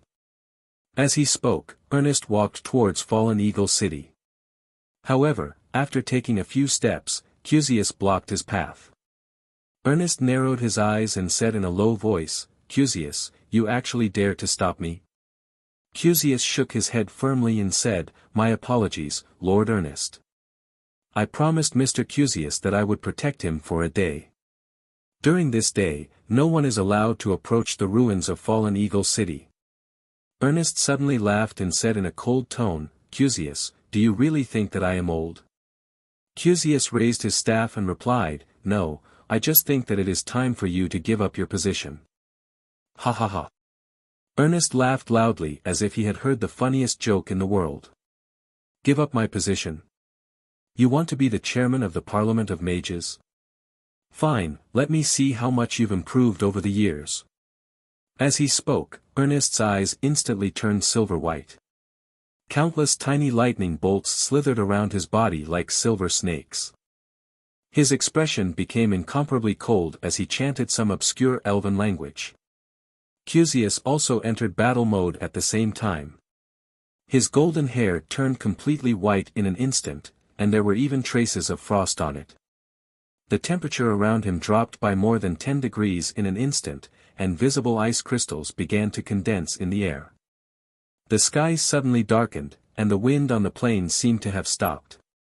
At this moment, the surroundings of Cusius and Ernest had already become two distinct worlds. On one side was the bone-chilling cold, on the other was the dancing lightning bolts. On one side was the deathly stillness of winter, as if it wanted to freeze all life. On the other side was an endless frenzy, as if it wanted to destroy the world. "Cusius, this is your last chance. Are you going to give up or not? Lord Ernest, the world has changed. You are already outdated. Arrogant."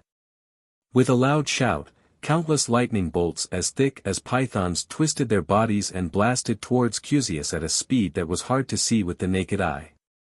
Asterisk ding ding ding, asterisk layers of sparkling and translucent ice shields shattered in an instant, turning into tiny crystals that fluttered in the air. Under the reflection of the sun, they reflected colorful rays.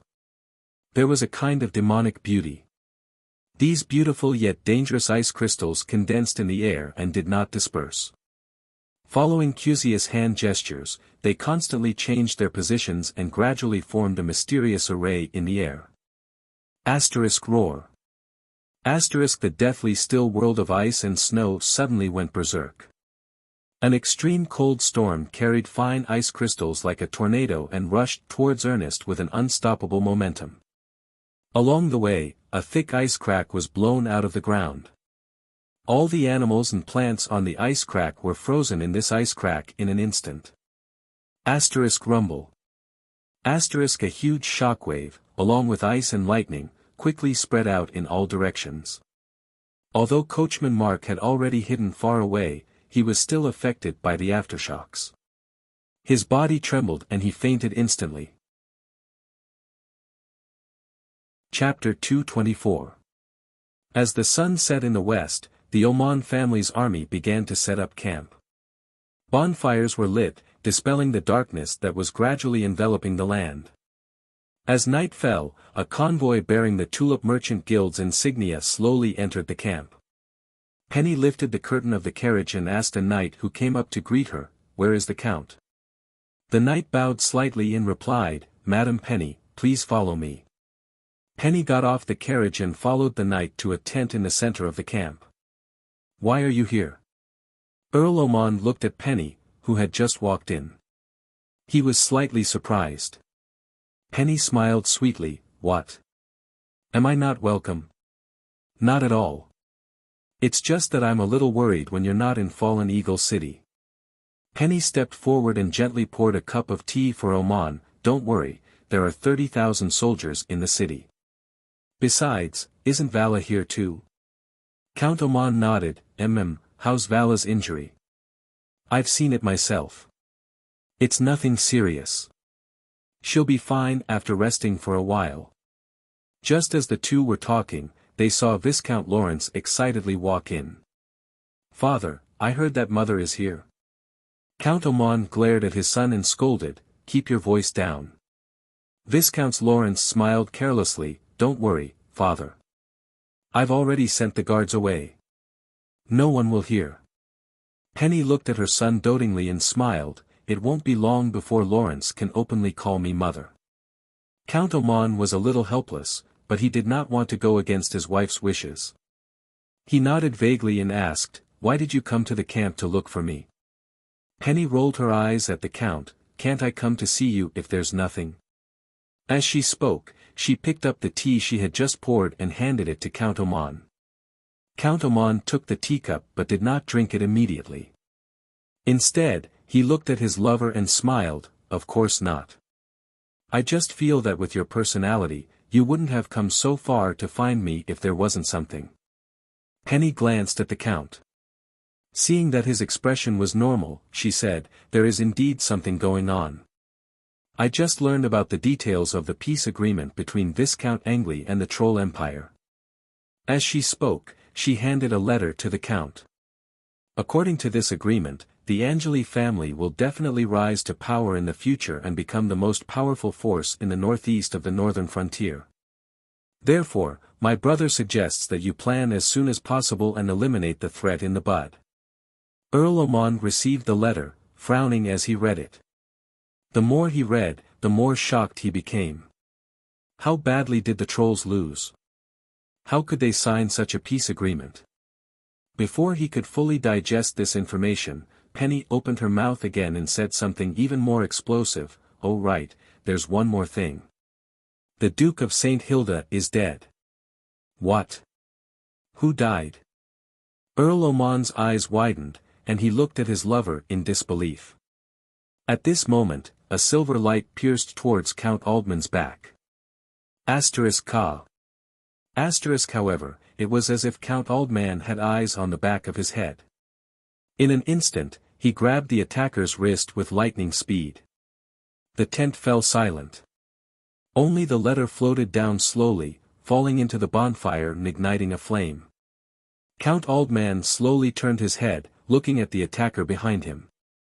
His expression was extremely complicated, and his voice was filled with disbelief and pain. "Lawrence. You actually want to kill me?" Viscount Lawrence clearly did not expect Count Aldman to be so vigilant in such a situation. For a moment, he did not know what expression to make. "You. Are you my son?" Count Aldman asked, trembling. At the same time, he tipped over the teacup in his left hand, allowing the tea to drip onto the ground with an ear-piercing sizzling sound. There was even a puff of smoke. There was poison in the water. Count Aldman turned his head again, looking at Penny. However, he did not question her about the poison. Instead, he asked, Is he my son?" Penny's lips trembled, but she did not answer Count Aldman's question. Instead, she quickly chanted an elven incantation.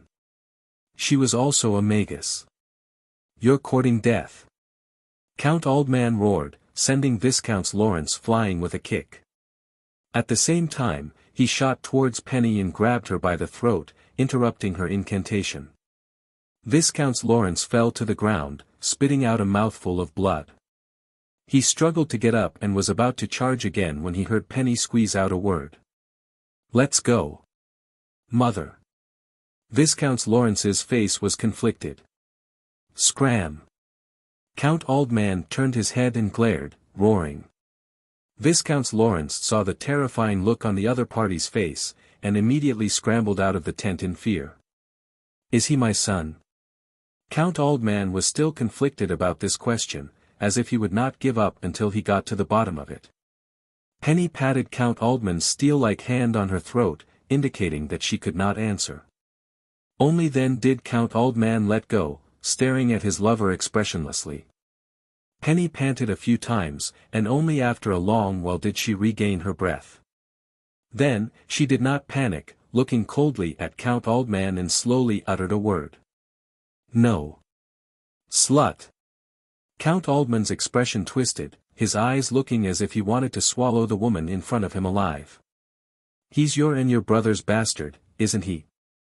Isn't he?" Penny did not reply, tacitly agreeing. Count Aldman once again grabbed Penny's throat, as if he really wanted to choke her to death. Penny stared fixedly at Count Aldman, not begging for mercy. Instead, her eyes revealed a fearless provocation. It was as if she was saying, "Why don't you try and choke me to death?" After a while, Count Aldman finally let go of his hands. The arrogance in Penny's eyes deepened. She rubbed her neck, which had turned red from being pinched, and said in a bewitching tone, "Talos Aldman, you should feel honored to be a partner of the St. Thean family.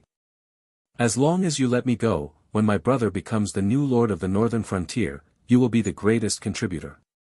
Count Aldman looked at Penny expressionlessly, and only after a while did he ask in a hoarse voice, "We've been husband and wife for 30 years, so you don't have any feelings for me at all?" Penny's eyes flashed with disdain. "All right, Count Aldman, when did you become so sentimental? Then why did you want to kill me this time? Could it be that your brother has already made up his mind to take Lawrence as his adopted son?" "Yes, that's one reason." "You don't object, do you?" Penny observed Count Aldman's expression, as if she wanted to see something from it. "Haven't you always felt that you owed Vala? After Lawrence changes his surname, you can officially make Vala the heir of the Count. Isn't that the best of both worlds?" Count Aldman's mouth twitched, and he pulled out a mocking smile. "There must be another reason." Penny's eyes flashed, as if she was hesitating. But facing Count Aldman's sharp gaze, and knowing that he would receive the news soon, she spoke frankly. "Yes, there's another reason. Didn't I just tell you that the Duke of St. Hilda is dead? That wasn't a lie to divert your attention. So, the Duke of St. Hilda is really dead?"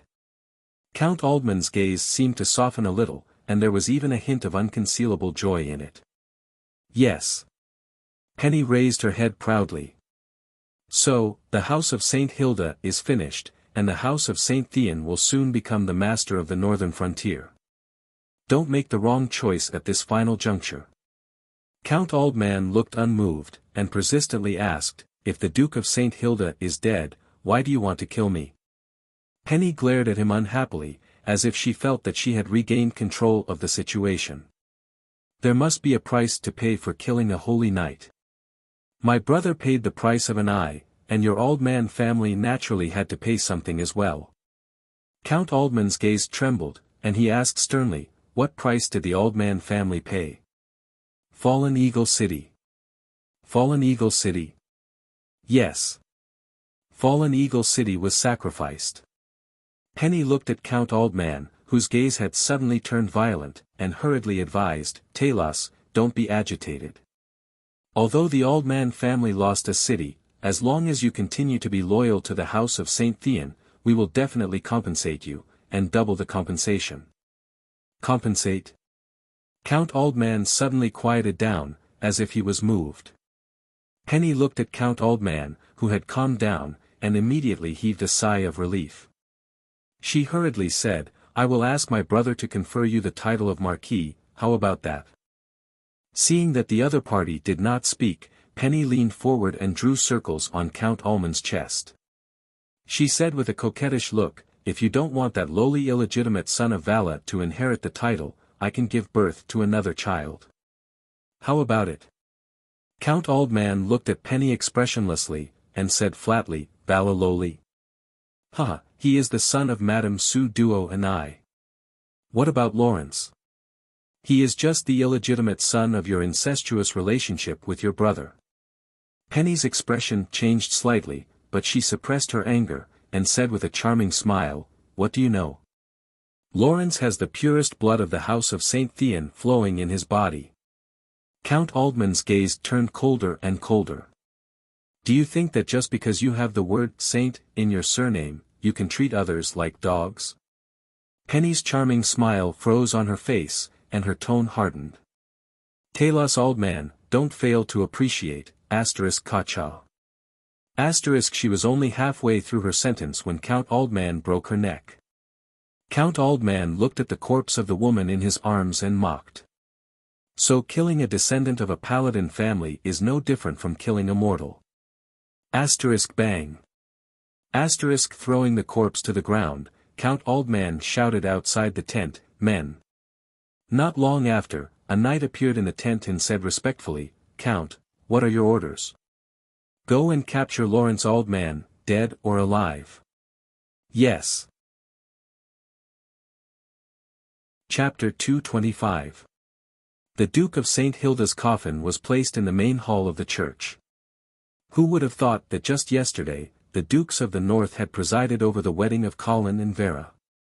But now, he had closed his eyes forever. The elusive fate was just like pollen that was moving in Brownian motion in water. With the limited wisdom of mortals, they would never be able to predict its next trajectory. The coffin was opened, and a group of nobles from the northern frontier took turns to come forward and express their condolences. Colin held Vera's hand and stood beside the coffin as he stared blankly at the body of the Duke. No one knew what he was thinking. The broken body of the Duke of St. Hilda had been reassembled. The stonemason's workmanship was quite good. Except for the cracks that were difficult to erase, there was no difference at all. Anyone who had tried to put a broken vase together would understand how difficult it was. In a sense, Colin was an accomplice in the death of the Duke of St. Hilda. If the blood slave that he controlled had not stopped at the most critical moment when Mr. Fone was casting the spell, he was afraid that the forbidden spell would not have succeeded. If he had to do it again, Colin would still choose to stop and let the Duke of St. Hilda die. He would never forget the humiliation that the Dukes of the North had brought to him, Vera, and Marquis Garcia. If he missed this opportunity, he really did not know how to deal with this person who stood at the top of the northern frontier in terms of strength and intelligence. Colin was afraid that from now on, he could only be at the mercy of the Dukes of the North, just like he had been at Vera's coming-of-age ceremony. Although the cold Dukes of the North seemed to be on Colin's side, his existence would only bring Colin endless pressure. As long as he was in the northern frontier, Colin could only live with his tail between his legs. Moreover, he had to constantly worry about whether or not he would become a pawn that the other party would casually sacrifice. Although Colin was now the Duke's son-in-law, the Duke was a ruthless character who would sell his own son. A son-in-law was nothing. This way, he would be able to avenge Vera and Marquis Garcia. As for whether this would cause the situation at the northern frontier to collapse, Colin wasn't too worried. Chaos was a staircase. Although Marquis Dawson's words didn't have good intentions, they were what Colin wanted. For someone as ambitious as Colin, a chaotic northern frontier might be more suitable for him. Therefore, it was better for the Duke to die. The only thing that Colin felt was a pity was that after the Duke of St. Hilda was petrified, no one knew where his blood had gone. Otherwise, he could take the opportunity to taste the blood of a holy knight and see how sweet it was. After the nobles finished their mourning, Bishop Peirce went forward and sprinkled holy water into the coffin as he recited a prayer.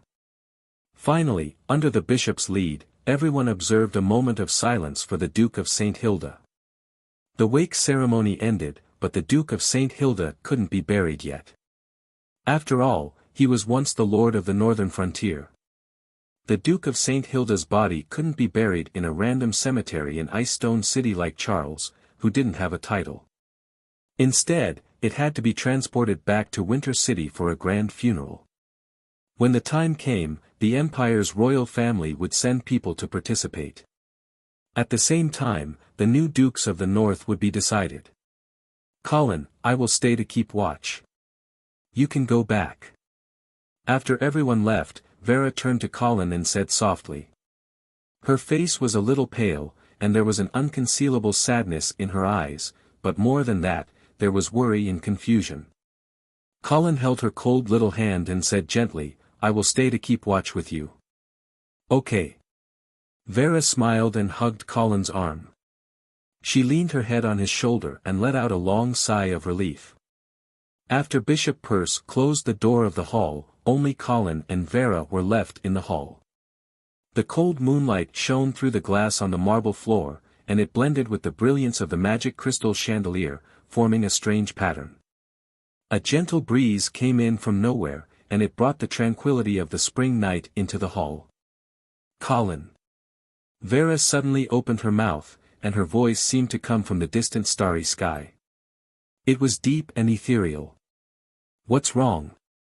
Colin turned his head and kissed Vera's hair.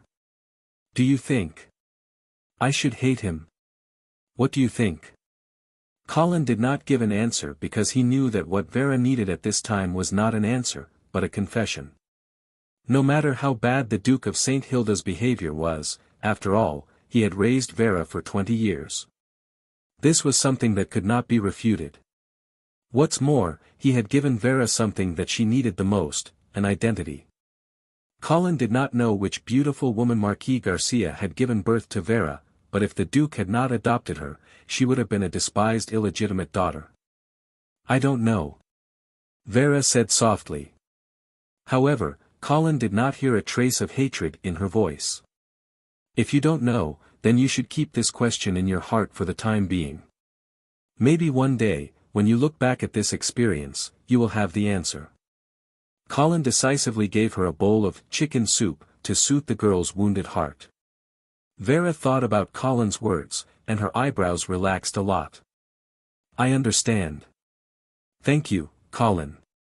She was so easy to coax. Colin smiled and patted Vera's arm, indicating that she should not think too much about it. The hall fell into silence again. Colin began to study the lines on the Duke of St. Hilda's body out of boredom. It seemed as though there were some secrets hidden in them. However, not long after, Vera opened her mouth again and asked, Colin, what do you think killed my father?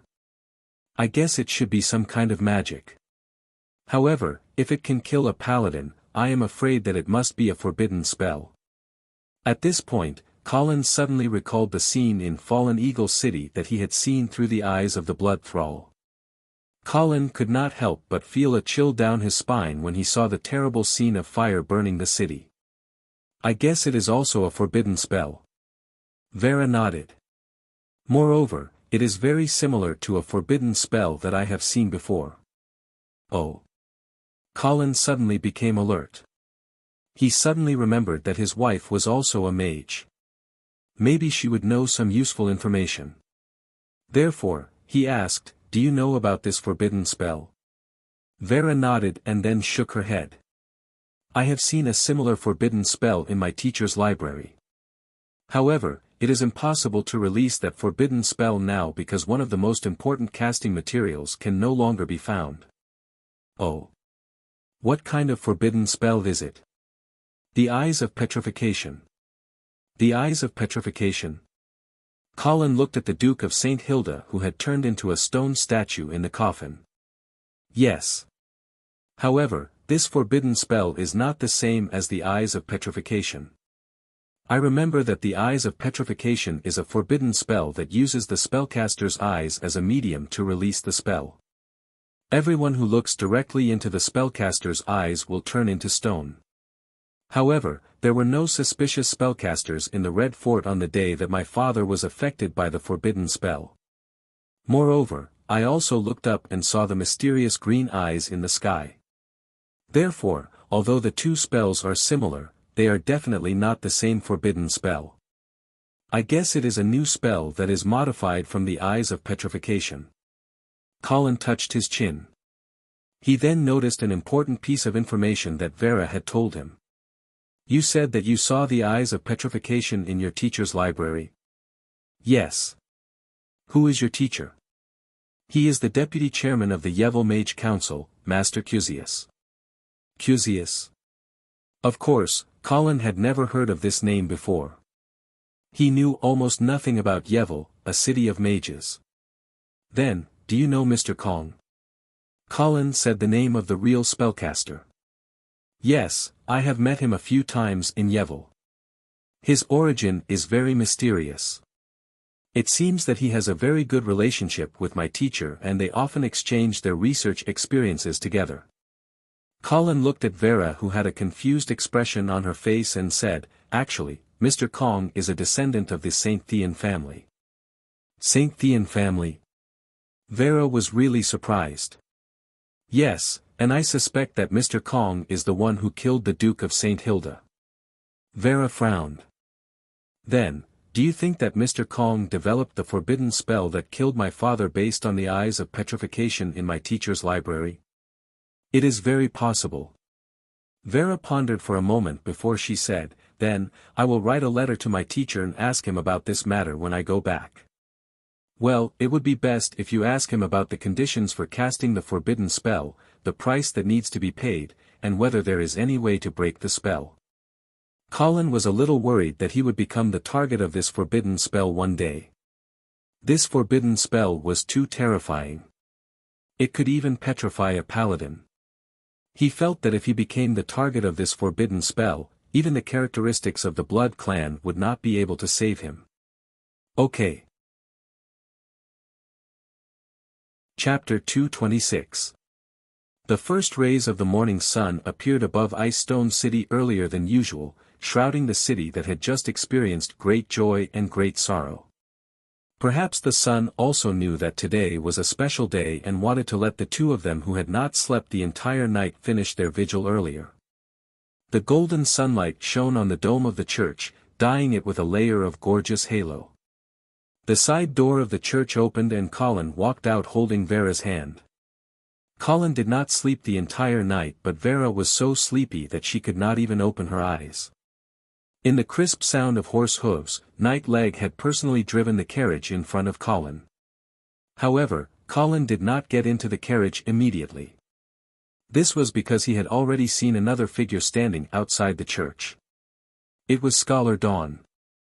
Obviously, Scholar Dawn did not wake up so early to pray for the Duke of St. Hilda. Instead, he was waiting for Colin. You can go back and rest first, Colin said as he walked Vera to the carriage. He then walked towards Scholar Dawn. Good morning, Sir Viscounts. Good morning, Scholar Dawn. Colin had been standing for the entire night and he was a little tired now. He turned around and walked into the church and sat down on the wooden chair at the back. Scholar Dawn also followed him into the church and stood behind Colin. Colin did not invite Scholar Dawn to sit down. Instead, he leaned against the back of the chair and closed his eyes. He then asked casually, Scholar Dawn, why are you looking for me in such a hurry? Sir Viscounts, I want to remind you that the Angeli family is in danger. Colin did not even open his eyes when he heard Scholar Dawn's words. He was still in a lazy posture. Colin had seen Scholar Dawn's tricks many times in the Romance of the Three Kingdoms in his previous life. When the strategists of the Three Kingdoms wanted to persuade someone, they would first scare the target with words of alarm. Then, when the target panicked, they could use their glib tongue to make the target dizzy. In the end, the strategists would be led by the nose. It was the same as when the fortune-telling Taoist said, Benefactor, I see that your glabella is turning black. There will be a disaster in the near future. Why is the Angeli family in danger? When Scholar Dwayne saw Colin's expression, he knew that Colin wasn't a lord that could be easily fooled. He hastily raised his spirits and said, "With the death of the Duke St. Hilda, the most important pillar of the northern frontier has collapsed. In the current situation, I'm afraid that the Golden Lion Legion can't hold the fort alone. If you don't act immediately, I'm afraid that the House of St. Theon will become the new ruler of the northern frontier." Colin's eyes were still closed as he said faintly, "Why do I feel that you are trying to say that the House of St. Hilda is in danger? Lord Viscounts, since you have already married Miss Vera, the Angeli family and the House of St. Hilda are one. If the House of St. Theon becomes the ruler of the northern frontier, how can they tolerate you?" "Well, that makes sense." Colin finally nodded. "Then, what do you think I should do?" Scholar Dwayne said without hesitation, "In the current situation, your best strategy is only one word: defense." "Defend?" Colin frowned. "Yes. With the death of the Duke St. Hilda, the people of the northern frontier are in chaos. The Golden Lion Legion alone won't be able to stabilize the situation in the entire northern frontier. Therefore, our only choice now is to defend Winter Castle first before making any other plans. Therefore, the Golden Lion Legion must retreat. I am not qualified to order the Golden Lion Legion to retreat to Winter Castle. But Miss Vera is qualified to do so." "Are you sure? Vera is not the Marquis of the Eastern region. Isn't there still a Joyce in front of her?" Scholar Dwayne smiled before he said, "Lord Viscounts, you may not know this, but the Duke St. Hilda did not confer Joyce the title of Marquis of the Eastern region when he was alive."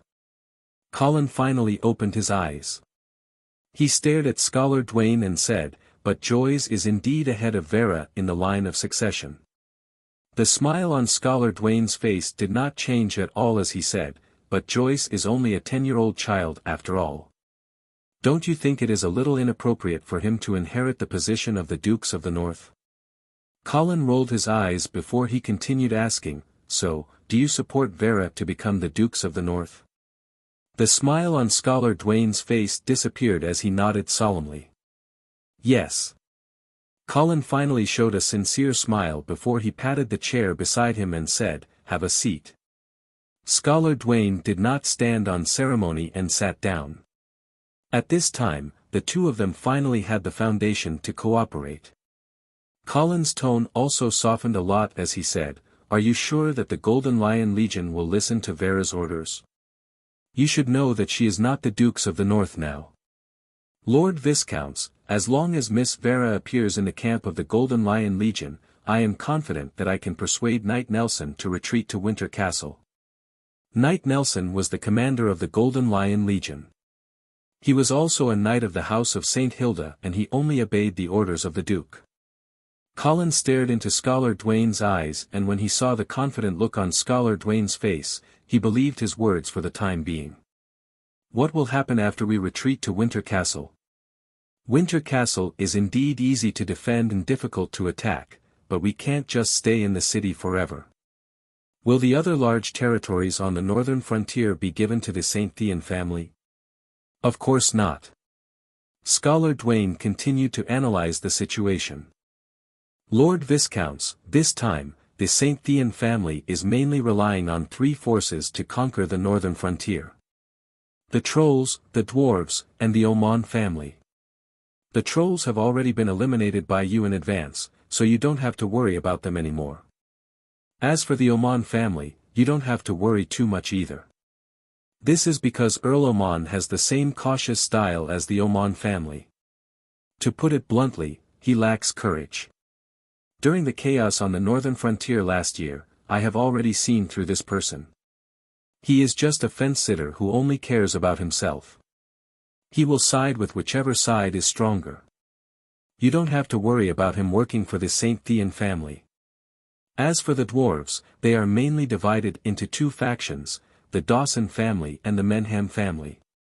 They are the most difficult faction to deal with, especially now that the Menham family's army has entered the northern frontier. They will soon join forces with the Dawson family and form a pincer attack on the Golden Lion Legion. This is the main reason why I advise you to withdraw the Golden Lion Legion from Winter Castle. However, the ultimate goal of the Dawson family and the Menham family is to establish the Dwarven Kingdom and not to help the St. Thean family control the northern frontier. Therefore, if we have no choice, we can cede a portion of the northern frontier territory and allow the dwarves to establish a kingdom. This way, they won't continue to fight with us for the sake of the St. Thean family. Lord Viscounts, now you understand. The reason why I advise you to be on the defensive is because the St. Thean family has a fatal flaw: they don't have a direct army. Therefore, once the war reaches a stalemate, there is a possibility that the rebel forces they have roped in will be divided and drawn over. As long as these forces fall apart one after another, the chaos in the northern region will naturally come to an end. Indeed, the St. Thean family had been in exile for so many years. They didn't have any territory and naturally couldn't afford to raise their own army. Therefore, Mr. Fong could only rely on his connections to rope in the various forces to help him deal with the House of St. Hilda. However, this weakness always existed. If the death of the Duke of St. Hilda was the last straw that broke the camel's back, then everything would be fine. However, if the northern frontier didn't completely lose the ability to resist, then when the situation was in a stalemate, the St. Thean family's biggest weakness would become a fatal flaw. Therefore, the most important thing for the northern frontier was to stabilize the situation. Listening to Scholar Dwayne's detailed analysis, Colin didn't show it on the surface, but in his heart, he sighed. The talents of the White Tower Academy were indeed capable. It was no wonder that he could become the Duke of St. Hilda's most relied-on think tank. At this time, Colin found Scholar Dwayne more and more pleasing to the eye, especially since the other party also supported Vera to become the Dukes of the North. This made Colin and Scholar Dwayne have a common language. Colin also realized that if he could subdue Scholar Dwayne, then it would be a great help for him to take over the legacy left behind by the Duke of St. Hilda. Therefore, Colin stood up and invited, "Scholar Dwayne, are you hungry? Why don't you come back to the castle with me for breakfast?" Scholar Dwayne also showed a bright smile, stood up, and bowed. "It's an honor." Chapter 227. In the dining room of the Red Castle. Colin was sitting at the main seat on the long table made of red Polonia wood while Scholar Dwayne was sitting beside him. The half-elf maid, Kathy, quickly served up a sumptuous breakfast. There was lemon-roasted chicken, bacon-fried eggs, oatmeal, buttered bread, and of course, Colin's exclusive deer blood wine. As for Scholar Dwayne, he drank milk.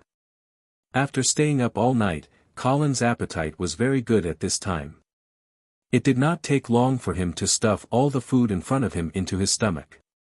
Scholar Dwayne's eating posture was very elegant and it was obvious that he had undergone special training. However, his eating speed was not slow either. He finished his meal almost at the same time as Colin. After wiping his mouth, Colin asked Kathy to pour 2 cups of coffee. He then asked with a smile, "Scholar Dwayne, I have always had a question. Why are you willing to support Vera to become the Dukes of the North? Don't use the excuse that Joyce is too young to fool me." Indeed, a young monarch was a good opportunity for every powerful official to show off their skills. Scholar Dwayne took a sip of coffee before he said, "Sir Viscounts, the reason why I chose to support Miss Vera is because of you." "Me?" Colin was obviously stunned. "Yes." Scholar Dwayne looked straight into Colin's eyes with a calm expression on his face. "It is because I think that only you can turn the tide and quell the rebellion in the northern frontier." Scholar Dwayne could obviously see that Colin was undoubtedly the leader in the relationship between Colin and Vera. Therefore, once Vera became the Dukes of the North, the one who would truly control the northern frontier would be Colin. "Do you think so highly of me?" Colin was slightly proud. After all, everyone liked to be praised. "Of course. You are a military genius who was chosen by Marquis Garcia. You have also defeated two strong enemies in Silvermoon City and Troll City. You have proven your military ability. It can be said that after Marquis Garcia, you are the best commander in the northern frontier. Moreover, you are quite talented in politics. No matter if it was winning the final victory in Silvermoon City's complicated game of chess, or stabilizing Ice Stone City in the midst of the chaos on the northern frontier, they all proved your outstanding political talent. In addition, I recently discovered the points system that you use to manage the slaves. It can be said to be a genius creation.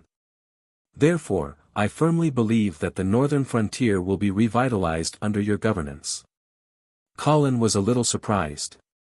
Obviously, he did not expect Scholar Dwayne to have studied him so deeply. Moreover, Scholar Dwayne could tell at a glance that the point system he had created was the key to motivating the slaves.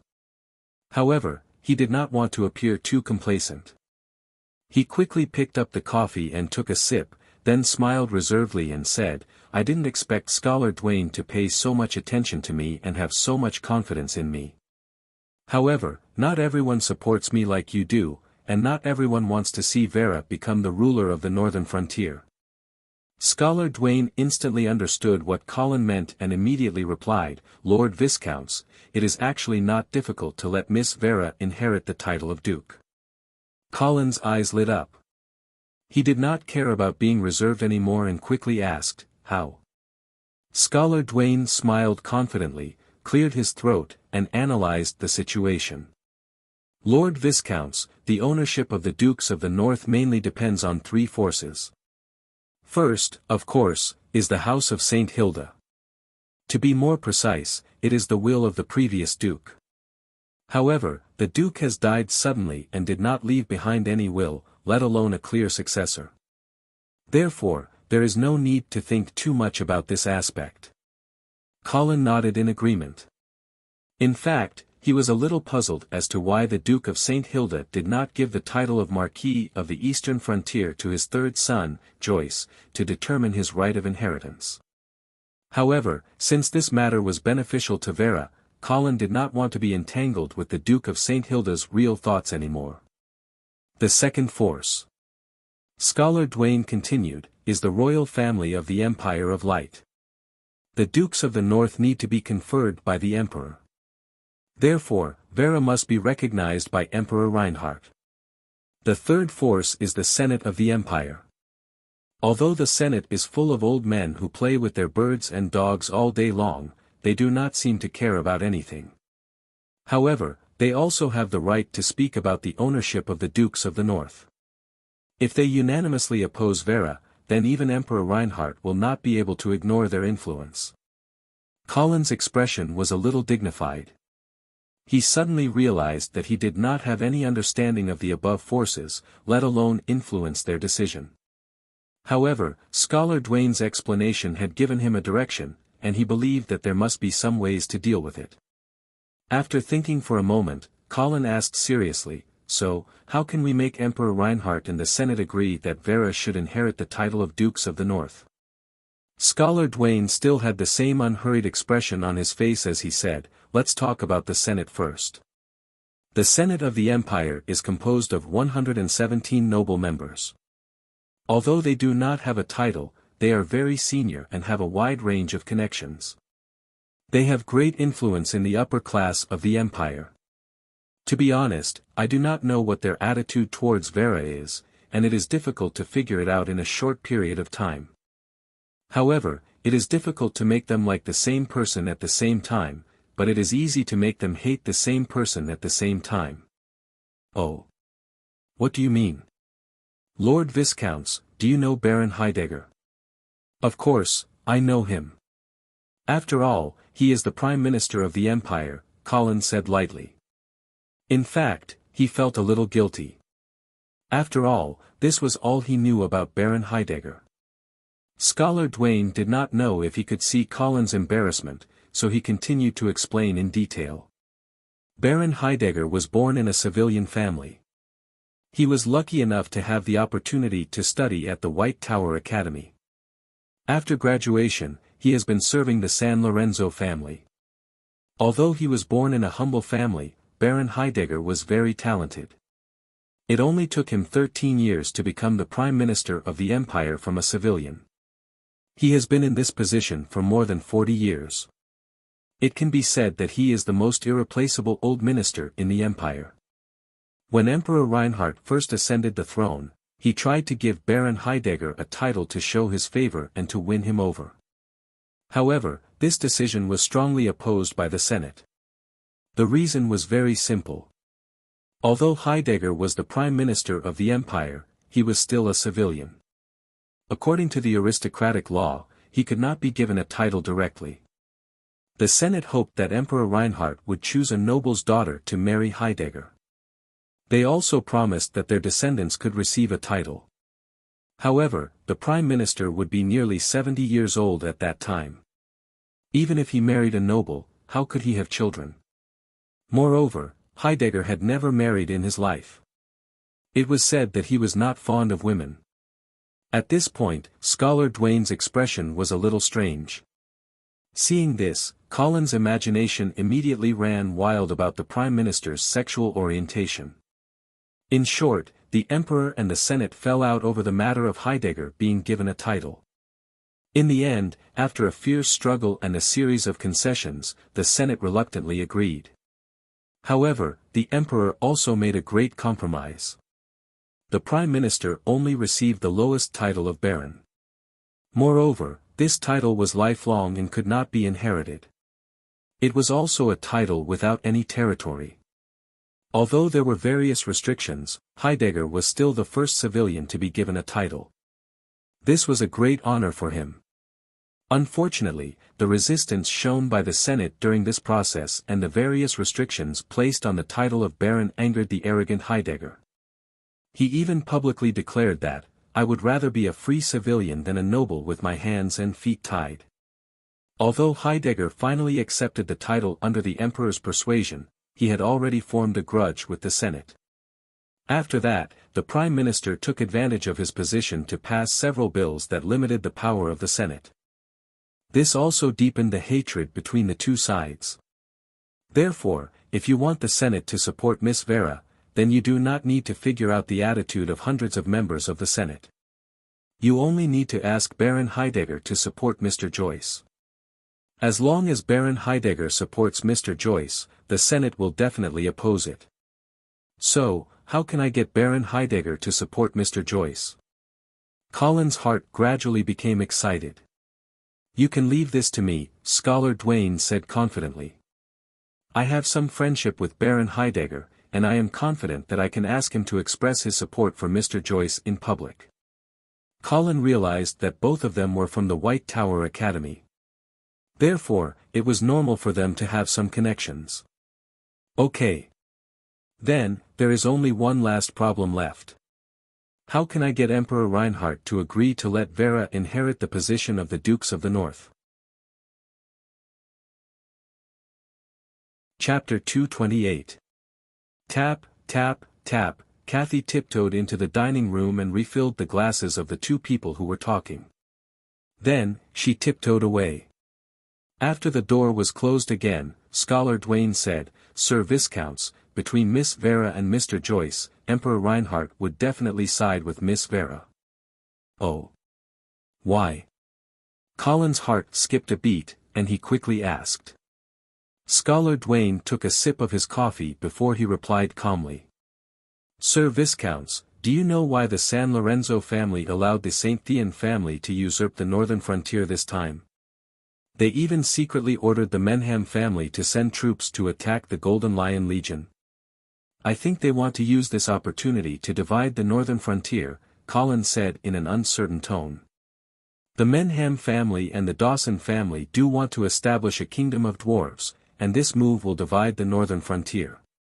However, do you really think that the San Lorenzo family would disregard their relationship with the House of St. Hilda and help the St. Thean family, who they have an old feud with, seize the northern frontier? The St. Thean family must have offered other conditions, right?" "Yes. I had guessed so before, but the death of the Duke immediately made me realize what the St. Thean family's condition was. What is it? Colin's curiosity was immediately piqued. Scholar Duane did not answer immediately. Instead, he asked, Sir Viscounts, what do you think killed the Duke? It should be some kind of forbidden spell. I think so too. Moreover, I think that this forbidden spell should be the work of Mr. Fong from the St. Thean family. I just don't know what kind of price he paid for it. When he heard this, Colin could not help but think of the burning Eagle City in Mr. Fong, who was surrounded by green smoke. He wanted to tell Duane about Fallen Eagle City, but the words stopped at the tip of his tongue. Only a day had passed since the incident at Fallen Eagle City. With the speed of communication in this world, Colin could not have received the news so quickly. In order to not reveal his greatest secret, Colin could not let anyone know that he was aware of the situation in Fallen Eagle City. He would have to wait a few days before he could reveal anything. Lord Viscounts, do you know Prince Rhy? Scholar Duane asked again, not knowing what Colin was thinking. Yes, I know. He's the only living holy knight of the royal family. Yes. It was true that Prince Lacy was a holy knight, but he was from a side branch of the San Lorenzo family. Before he had advanced to the saint level, he had not been valued. He had even suffered a lot because of the fight over cultivation resources. As a result, after becoming a paladin, this person became arrogant and domineering.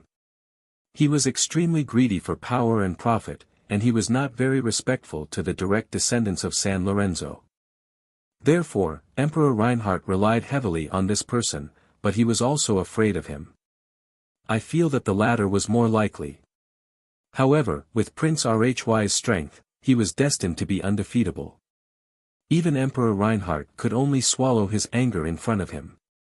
Therefore, when I saw the Duke of St. Hilda die under an unknown forbidden spell, I understood what the St. Thean family wanted in exchange for the Emperor's support. Colin also understood at this time. You mean, the St. Thean family used a forbidden spell that could kill a holy knight in exchange for Emperor Reinhardt's support? Scholar Duane nodded. Yes, Emperor Reinhardt was afraid of Prince Rhy's strength.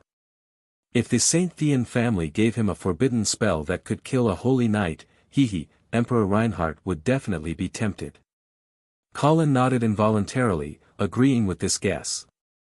However, he then wondered, what does this have to do with Emperor Reinhardt supporting Vera to become the Dukes of the North?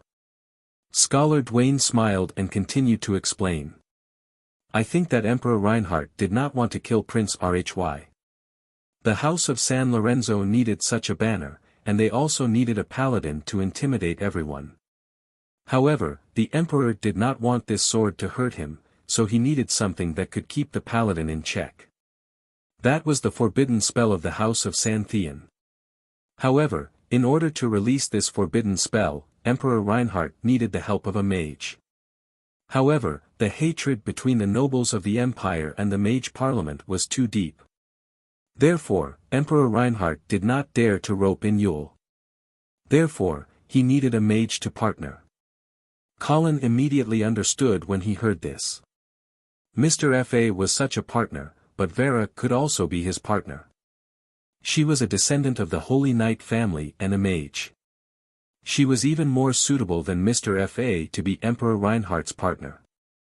Therefore, if he had to choose between Joyce and Vera to become the Dukes of the North, Vera would definitely be Emperor Reinhardt's first choice. Colin was excited. He was originally worried that Vera would have a hard time inheriting the position of the Dukes of the North. However, after listening to Scholar Duane's analysis, he suddenly realized something. It turned out that Vera had an absolute chance of winning compared to Joyce. As he thought of this, Colin looked at Scholar Duane with a fiery gaze.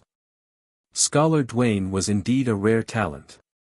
He had wisdom, connections, and knew the nobles of the empire like the back of his hand. If he could get Scholar Duane's help, Colin would definitely become even more powerful. Although he wanted to recruit Scholar Duane, Colin was not in a hurry. Scholar Duane was a retainer of the House of St. Hilda. As long as Vera successfully inherited the position of the Dukes, he would naturally become Colin's support. Of course, all of this was based on the premise that the Saint Thean family was defeated. If Mr. Duane became the Dukes of the North, then Vera and Joyce would not be able to compete anymore. However, according to Scholar Duane's previous analysis, as long as the Golden Lion Legion did not lose Winter City, the war would be in a stalemate. Then, they would divide the vassal forces of the Saint Thean family and the chaos on the northern frontier would naturally subside. Very good, Scholar Duane. After I reorganize the army, I will personally escort Vera to the Golden Lion Legion's camp as soon as possible and persuade them to return to Winter City. When Scholar Duane heard this, he smiled happily and said, Lord Viscounts, you have made the wisest choice. However, the Menham family's army is approaching the Golden Lion Legion. You have to race against time and arrive at the camp before the enemy cuts off the Golden Lion Legion's escape route. Alright, I will set off tomorrow morning. Yes. After that, the two of them chatted for a while before Scholar Duane got up and left. Colin was the only one left in the dining hall. He was drinking his cold coffee alone and no one knew what he was thinking. After a while, Kathy came in to pack up and asked, Master, do you need anything else? Colin shook his head and said, No, I am already full. Ask Eamon to come and see me. Yes. Not long after, the butler Eamon hurried into the dining hall. Master, are you looking for me? Yes. I remember that Scholar Duane is not a commoner, right? What is his surname? Master, Scholar Duane's full name is Duane White. White. Colin was confused again.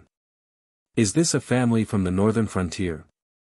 Fortunately, Eamon had some understanding of this family and quickly explained, Master, the White family is a vassal of the imperial family. Their title is Viscounts and their territory is in the Flaming Flame territory. However, Scholar Duane is not the eldest son of the family and has not inherited the title. A vassal of the imperial family? Colin's eyes flashed. He was greatly surprised. A scholar from a vassal of the imperial family was regarded as a trusted retainer by the Duke of St. Hilda. There must be a reason for this. After a while, he spoke again and ordered, Send someone to investigate this White family.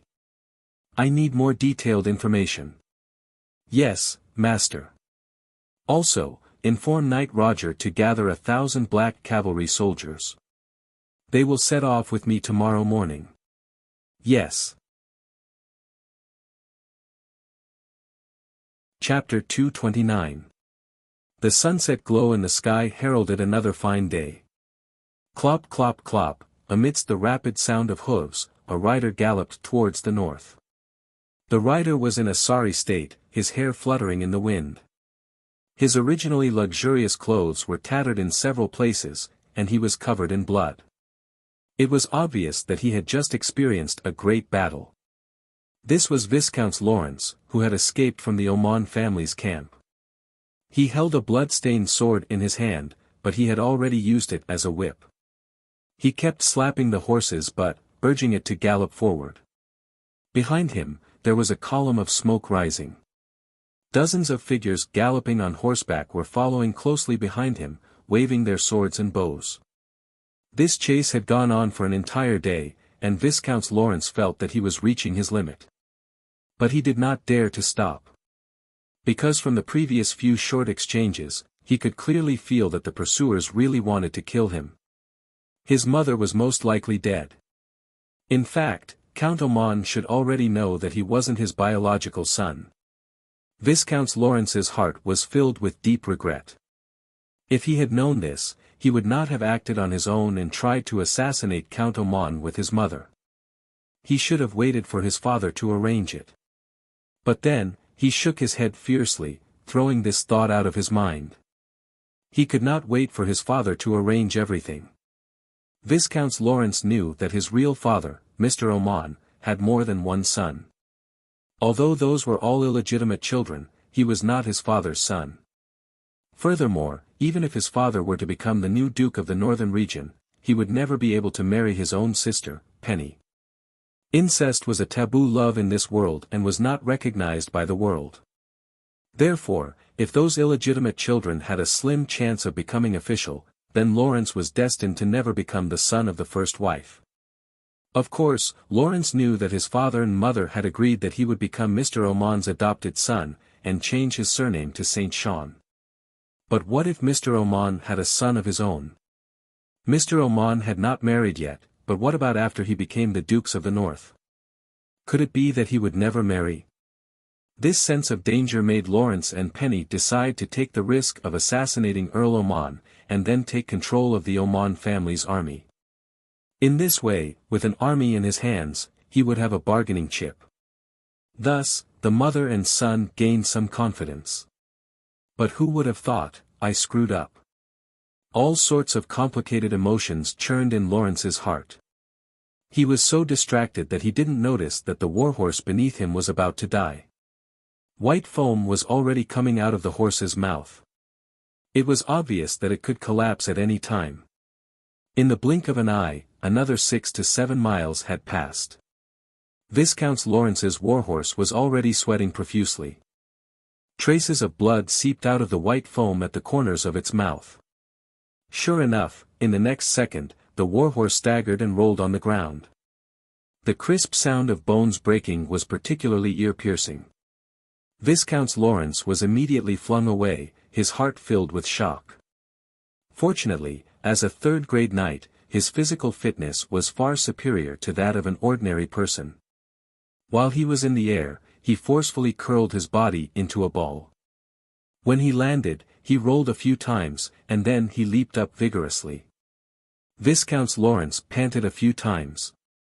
Looking at the cavalry chasing behind him, a feeling of despair rose in his heart.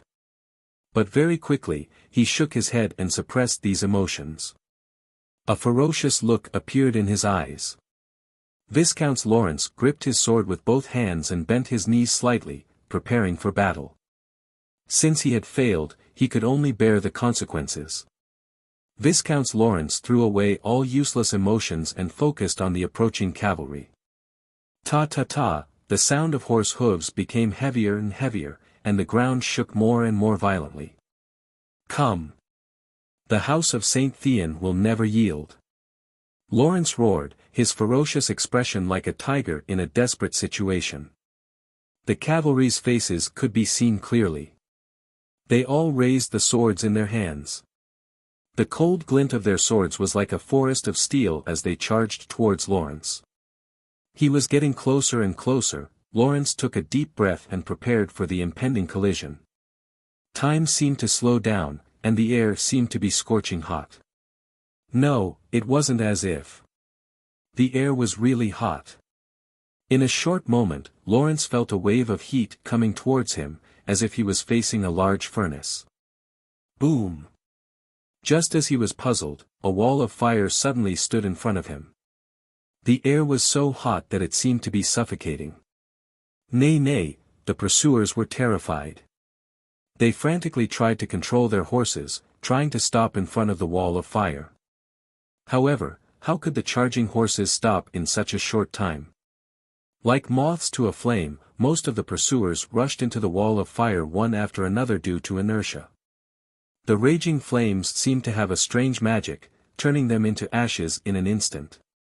The pursuers behind did not have time to figure out what was happening. They all tried their best to turn their horses around and immediately ran back. However, before they could escape far, another huge fireball fell from the sky, completely engulfing the remaining pursuers. The flowing flames instantly covered the grass within a few hundred meters. When the fire subsided, only a large patch of scorched earth and what looked like ashes could be seen.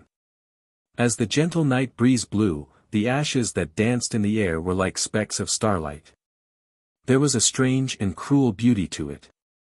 Lawrence looked at everything in front of him in a daze, as if he had not recovered from the huge change. After a long while, he finally put away his long sword, his face revealing a smile of someone who had survived a disaster. "Father, is that you?" Lawrence looked around and shouted loudly. Soon, he found an inconspicuous figure not far behind him. "Father." Lawrence hurriedly ran over. "Why are they chasing you?" Mr. Chang's face was covered by the hood of his mage robe. His expression could not be seen. "They." Lawrence was at a loss for words.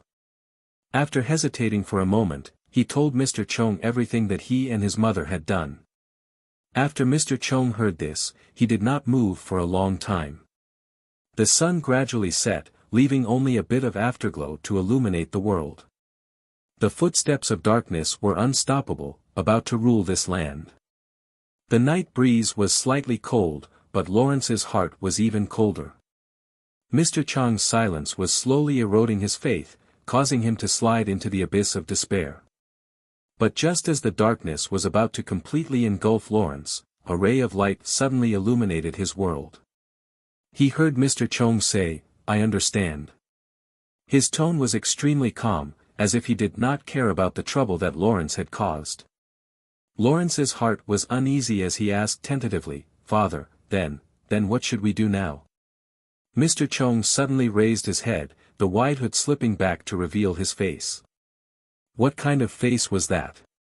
The left side of his face had completely turned into a strange greenish-gray color. The twisted blood vessels were like earthworms, constantly wriggling under the skin. What was even more terrifying was his left eye. There was no longer an eyeball there, only a hole, a bottomless hole that seemed to suck in one's soul with just a glance. Lawrence was so frightened that he took 3 steps back, but he immediately realized that his actions were inappropriate and hurriedly took 3 steps forward. Suppressing the fear in his heart and the trembling of his body, he asked, "Father, are you all right? Follow me." Mr. Chang's tone was cold. After saying this, he didn't answer Lawrence's question. Instead, he stood up silently and walked forward. Lawrence did not dare to ask any more questions and hurriedly followed. The last ray of sunlight disappeared into the horizon, and endless darkness completely enveloped the land.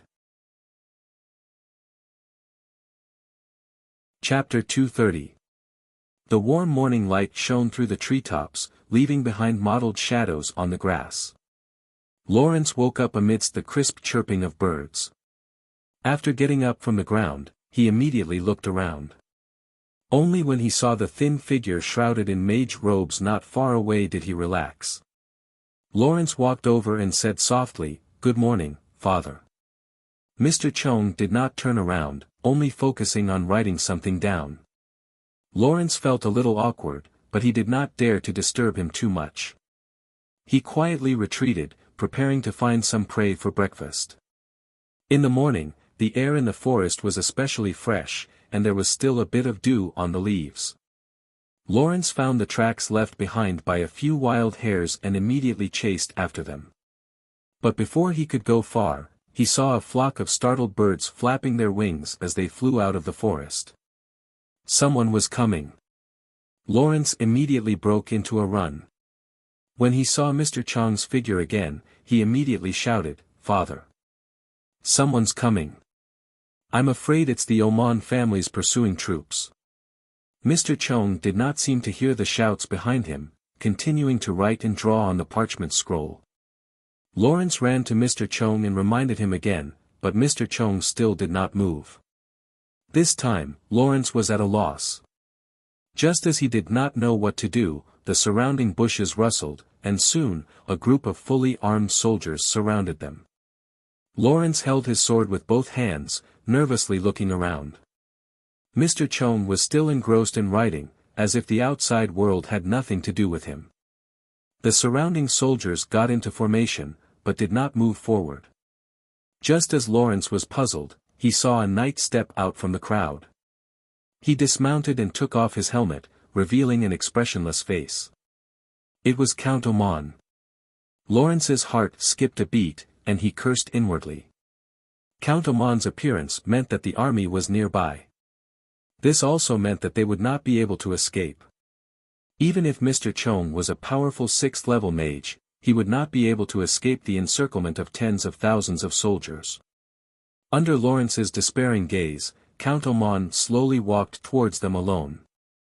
Mr. Chong finally finished writing. He unhurriedly put away the parchment scroll and stood up. Coincidentally, Count Oman also walked up to them. Lawrence's sword-wielding hands couldn't help but tremble. He wanted to greet him, but he didn't know how to address Count Oman. Earl Oman did not even look at his former son. Instead, he said to Mr. Burr, "Is this how the House of St. Thean treats their allies?" Mr. Chong pointed at his left eye and said expressionlessly, "How can you not pay a price for killing a paladin? Eagle Falls City is your price, and I have also paid mine." Count Oman let out a cold laugh, saying disdainfully, "A left eye and a city. Mr. Khan, do you think such a price is fair?" "It's indeed unfair," Mr. Chong said calmly. "What other compensation do you want? You can tell me directly." "Compensation?" The mockery on Count Oman's face deepened. "I've already killed the stupid woman who wrote me a blank check.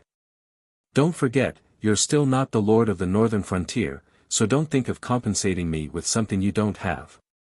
Mr. Khan's eyes flashed when he heard the words, "stupid woman." He seemed to understand what had happened to his sister Penny, but he didn't say anything. Instead, he asked calmly, "Then, tell me what I have now. What do you want?" Count Oman's eyes were filled with brutality. He growled, "I want you to pay with your life for the 300,000 citizens of Eagle Falls City. Are you willing?" Mr. Khan shook his head calmly. "If you kill me now, it won't help the Oman family at all. Instead, you'll be cutting off your last hope." Count Oman didn't refute this time. He obviously agreed with Mr. Khan's point of view. He needed Mr. Khan alive. But the anger in Count Oman's eyes burned even brighter, as if it was about to burst out. Lawrence shrunk between the two like a quail, trying his best to reduce his presence. But obviously, his efforts were in vain because he heard his own name. "All right then, let your son, Lawrence, pay with his life for fallen Eagle City." "Okay." Hearing Count Oman's request, Mr. Khan agreed without hesitation. It was as if the person he wanted to kill wasn't his own son, but a pet dog he'd casually adopted. "What?" Lawrence stood there in a daze, as if he couldn't believe that his fate had been decided so easily. He couldn't help but tremble as he called out hoarsely, "Fa father." Unfortunately, his biological father, Mr. Khan, ignored him. His nominal father, Count Oman, had already taken a step forward, grabbing his hair with one hand. "Father." Lawrence looked at Count Oman with pleading eyes. At this moment, he couldn't care less about who he should call father. As long as he could save his life, he would call him father. He could even call them both, swish. A silver light flashed, and Lawrence's head was chopped off. Blood spurted out and splattered all over Mr. Khan. Count Oman purposely raised Lawrence's head in front of Mr. Khan and said coldly, "This is only interest." Mr. Khan stared expressionlessly at Lawrence's head, not moving at all. Count Oman seemed to have finally vented his anger. Carrying the bleeding head, he swaggered off. When the surrounding soldiers had all dispersed, Mr. Khan took out the parchment scroll and continued to write and draw. Lawrence's headless corpse fell at his feet, and the flowing blood quickly dyed a large patch of grass red. The surrounding air suddenly froze, the temperature dropping by more than 10 degrees without warning, as if winter had once again enveloped the land. "You're not even going to collect your son's corpse?" The white-robed mage Cusius suddenly appeared beside Mr. Khan and mocked him. Mr. Khan raised his head and didn't answer the question. Instead, he looked at his friend's white hair and the uncontrollable cold air around him and frowned. "How did you end up in such a sorry state?" Cusius sighed, a trace of fear flashing in his eyes. "We met Ernest." Cough cough, "Why do you think this old man wants to go against us? Can't he see that the things we've researched can truly allow the Mage Congress to rise to prominence?" Mr. Khan sneered, "He's just worried that his position will be challenged." "Huh, that short-sighted old thing." Cusius cursed, then asked suspiciously, "But, how did this old thing know about our plan? And he just happened to appear in Fallen Eagle City at this time." It should be Emperor Reinhardt who informed Ernest. Emperor Reinhardt? Why would he? Cusius stopped in the middle of his sentence. This was because he had already guessed the reason for Emperor Reinhardt's actions. Clearly, Emperor Reinhardt was wary of Mr. Kuei and was worried that Mr. Kuei would threaten him with this forbidden spell. Since he had already verified the feasibility of the forbidden spell and obtained the casting scroll, it was naturally better for Mr. Kuei to die. If that's the case, I'm afraid the assassination against us has only just begun. Cusius' face was gloomy. Mr. Khan shook his head. No, Reinhardt will only hint to Ernest or even Prince Rhy to make a move against us. He will not send people to kill us himself. You trust him that much? Or did he promise you something? Mr. Khan didn't answer Cusius' question and continued to focus on the parchment scroll in front of him. Cusius saw this and understood that Mr. Khan didn't want to talk about it. He could only helplessly scratch his head and change the topic. What about Earl Oman? Are you going to let him humiliate you like this? Mr. Khan's hand that was holding the brush paused for a moment before he said softly, 2 heads of the descendants of the St. Thean family is enough for him to gain the trust of the house of St. Hilda. Cusius thought for a moment and seemed to understand Mr. Khan's meaning. He muttered, you destroyed Fallen Eagle City, and he killed your sister and your son. Yes, this will indeed make the house of St. Hilda think that you have broken off relations with him. However, under such circumstances, can you still continue to trust this person? Will Earl Oman still continue to trust you? Mr. Khan shook his head. The word trust is too extravagant. I just think that Earl Oman will make the choice that is most beneficial to him. And this choice would also be helpful to me. That is why I allowed him to take Penny and Lawrence's heads. What do you mean? Cusius obviously couldn't follow Mr. Khan's train of thought. After the death of the Duke of St. Hilda, the 2 people most likely to inherit the title of Duke are Vera and Joyce. Earl Oman will not support Vera because he has a grudge against Viscount Angley. Therefore, he will definitely stand on Joyce's side. And one of my main targets is the Angeli family. Therefore, no matter how much Earl Oman hates me, he will still be my natural ally. At this point, a helpless expression appeared on Mr. Khan's face. Originally, I had better arrangements for Earl Oman, but now, because of the reckless actions of those 2 idiots, I can only do this. Cusius laughed and suddenly said playfully, speaking of which, Vera was my student in Yevil. Do you want me to help you? Mr. Khan's gaze paused and he looked at Cusius seriously for a long time until the other party felt uncomfortable. Finally, he nodded. All right, you can give it a try. However, I have to remind you that Viscount Angley is not easy to deal with. Don't worry, I know what to do. Chapter 231. May in the northern frontier was the season of the year when the rain was the heaviest. It was obviously noon but the sky was already covered with dark clouds and there was no sunlight at all. The surrounding environment was as dark as the night and even the most inexperienced traveler knew that a storm was coming. Colin looked at the dark clouds above his head and ordered Knight Roger who was beside him, the rain is not going to be light. Ask the soldiers to set up camp here. We will continue to move forward after lunch. Yes, Sir Viscounts. As soon as Knight Roger left, Colin felt a slight chill on his forehead. The rain had already arrived. Colin dismounted from his horse and walked towards the carriage next to him. As soon as he climbed up the wooden stairs, the door of the car was opened. A beautiful face that was both angry and happy at the same time poked out and welcomed Colin into the car. As soon as the door was closed, Vera stretched out her white and round arms and hooked Colin's neck. She gave him a lingering kiss and then carefully helped Colin take off his cloak and armor. She then squatted down and helped him take off his leather boots.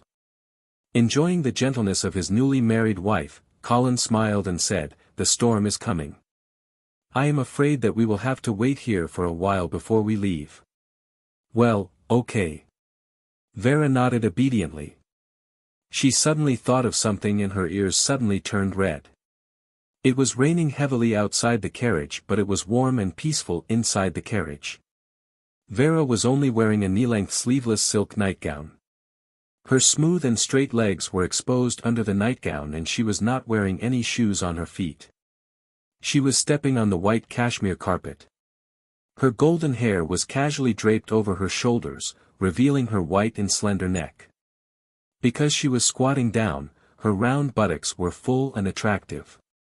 Vera blushed and raised her head as if she could feel Colin's burning gaze. She stretched out her hand and swept her hair to the side so that her chest could be seen clearly. Colin immediately reached out and held his wife's slender waist before he carried her to the soft bed at the back of the carriage. The wind was whistling and the carriage was shaking slightly. Raindrops the size of beans hit the car window, covering the sound of ecstasy in the car. After a storm, the sky gradually cleared up. Colin pulled back a corner of the curtain and looked outside. Vera rested her delicate chin on Colin's shoulder and said in an extremely languid tone, "Don't worry, I'm not going to do anything." "Colin, are we leaving?" "Yes, we need to get to the Golden Lion Legion's encampment as soon as possible. With you by my side, how can it be hard for me?" Vera smiled before she kissed him again. After being intimate for a while, Colin walked out of the carriage. Knight Roger, who was standing guard not far away, immediately walked over and reported, "Sir Viscounts, the messenger of the Morrison family has found us. Would you like to meet him?" "Morrison family? All right, bring him here." The lords of this world had strict rules when they went out. This was not only to show their status, but also to avoid unnecessary misunderstandings. If they wanted to pass through the territories of other lords, they would need to send a messenger in advance to inform the local lord of their identity, the number of people accompanying them, the destination, and other information. After the local lord received the message, he could make preparations to receive the distinguished guest in advance. However, Colin's trip was obviously not going to follow this procedure. Otherwise, the Golden Lion Legion would have already been attacked by the dwarf army from both sides by the time he arrived at the Rapids River. What's more, the soldiers accompanying him this time were obviously beyond the standard of an ordinary lord. Strictly speaking, it was an expedition.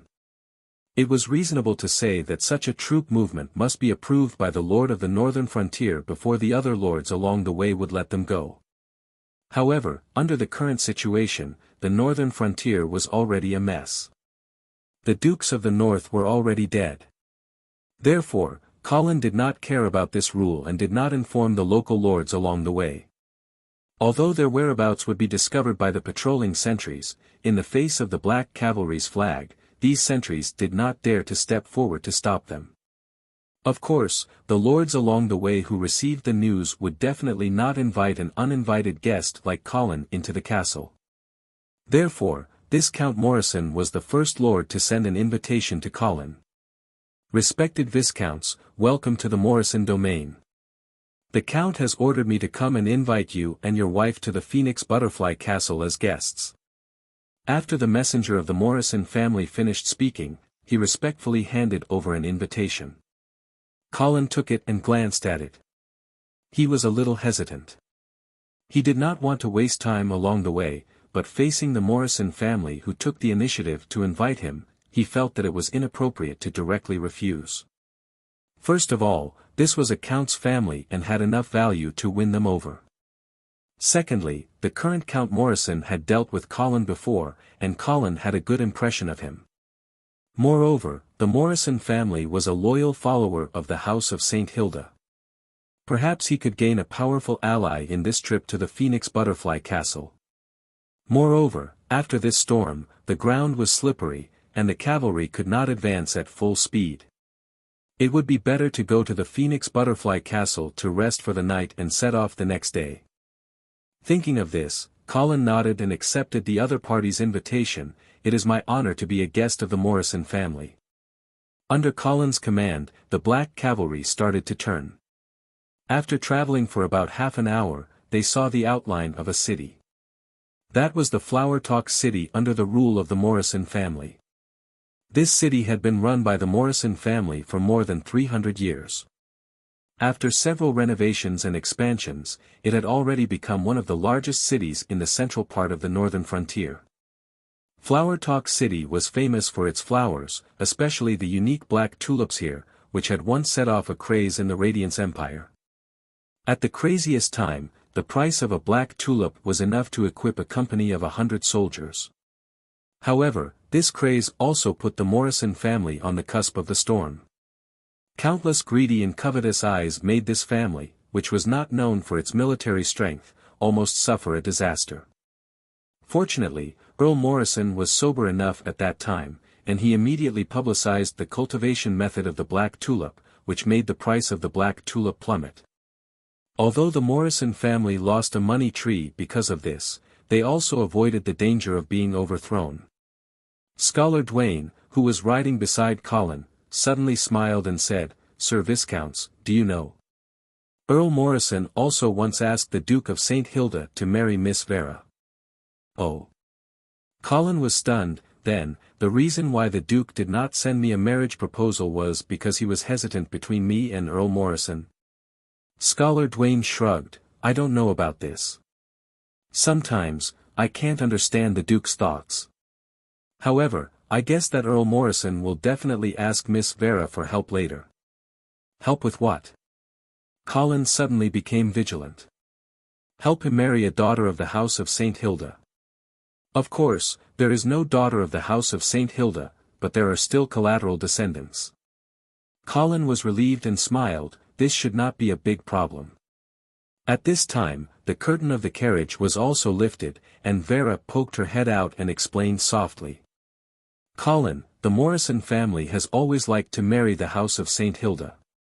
In recent years, almost every wife of Earl Morrison has been born in the House of St. Hilda." Colin suddenly laughed. "What are they doing? Are they trying to improve their bloodline?"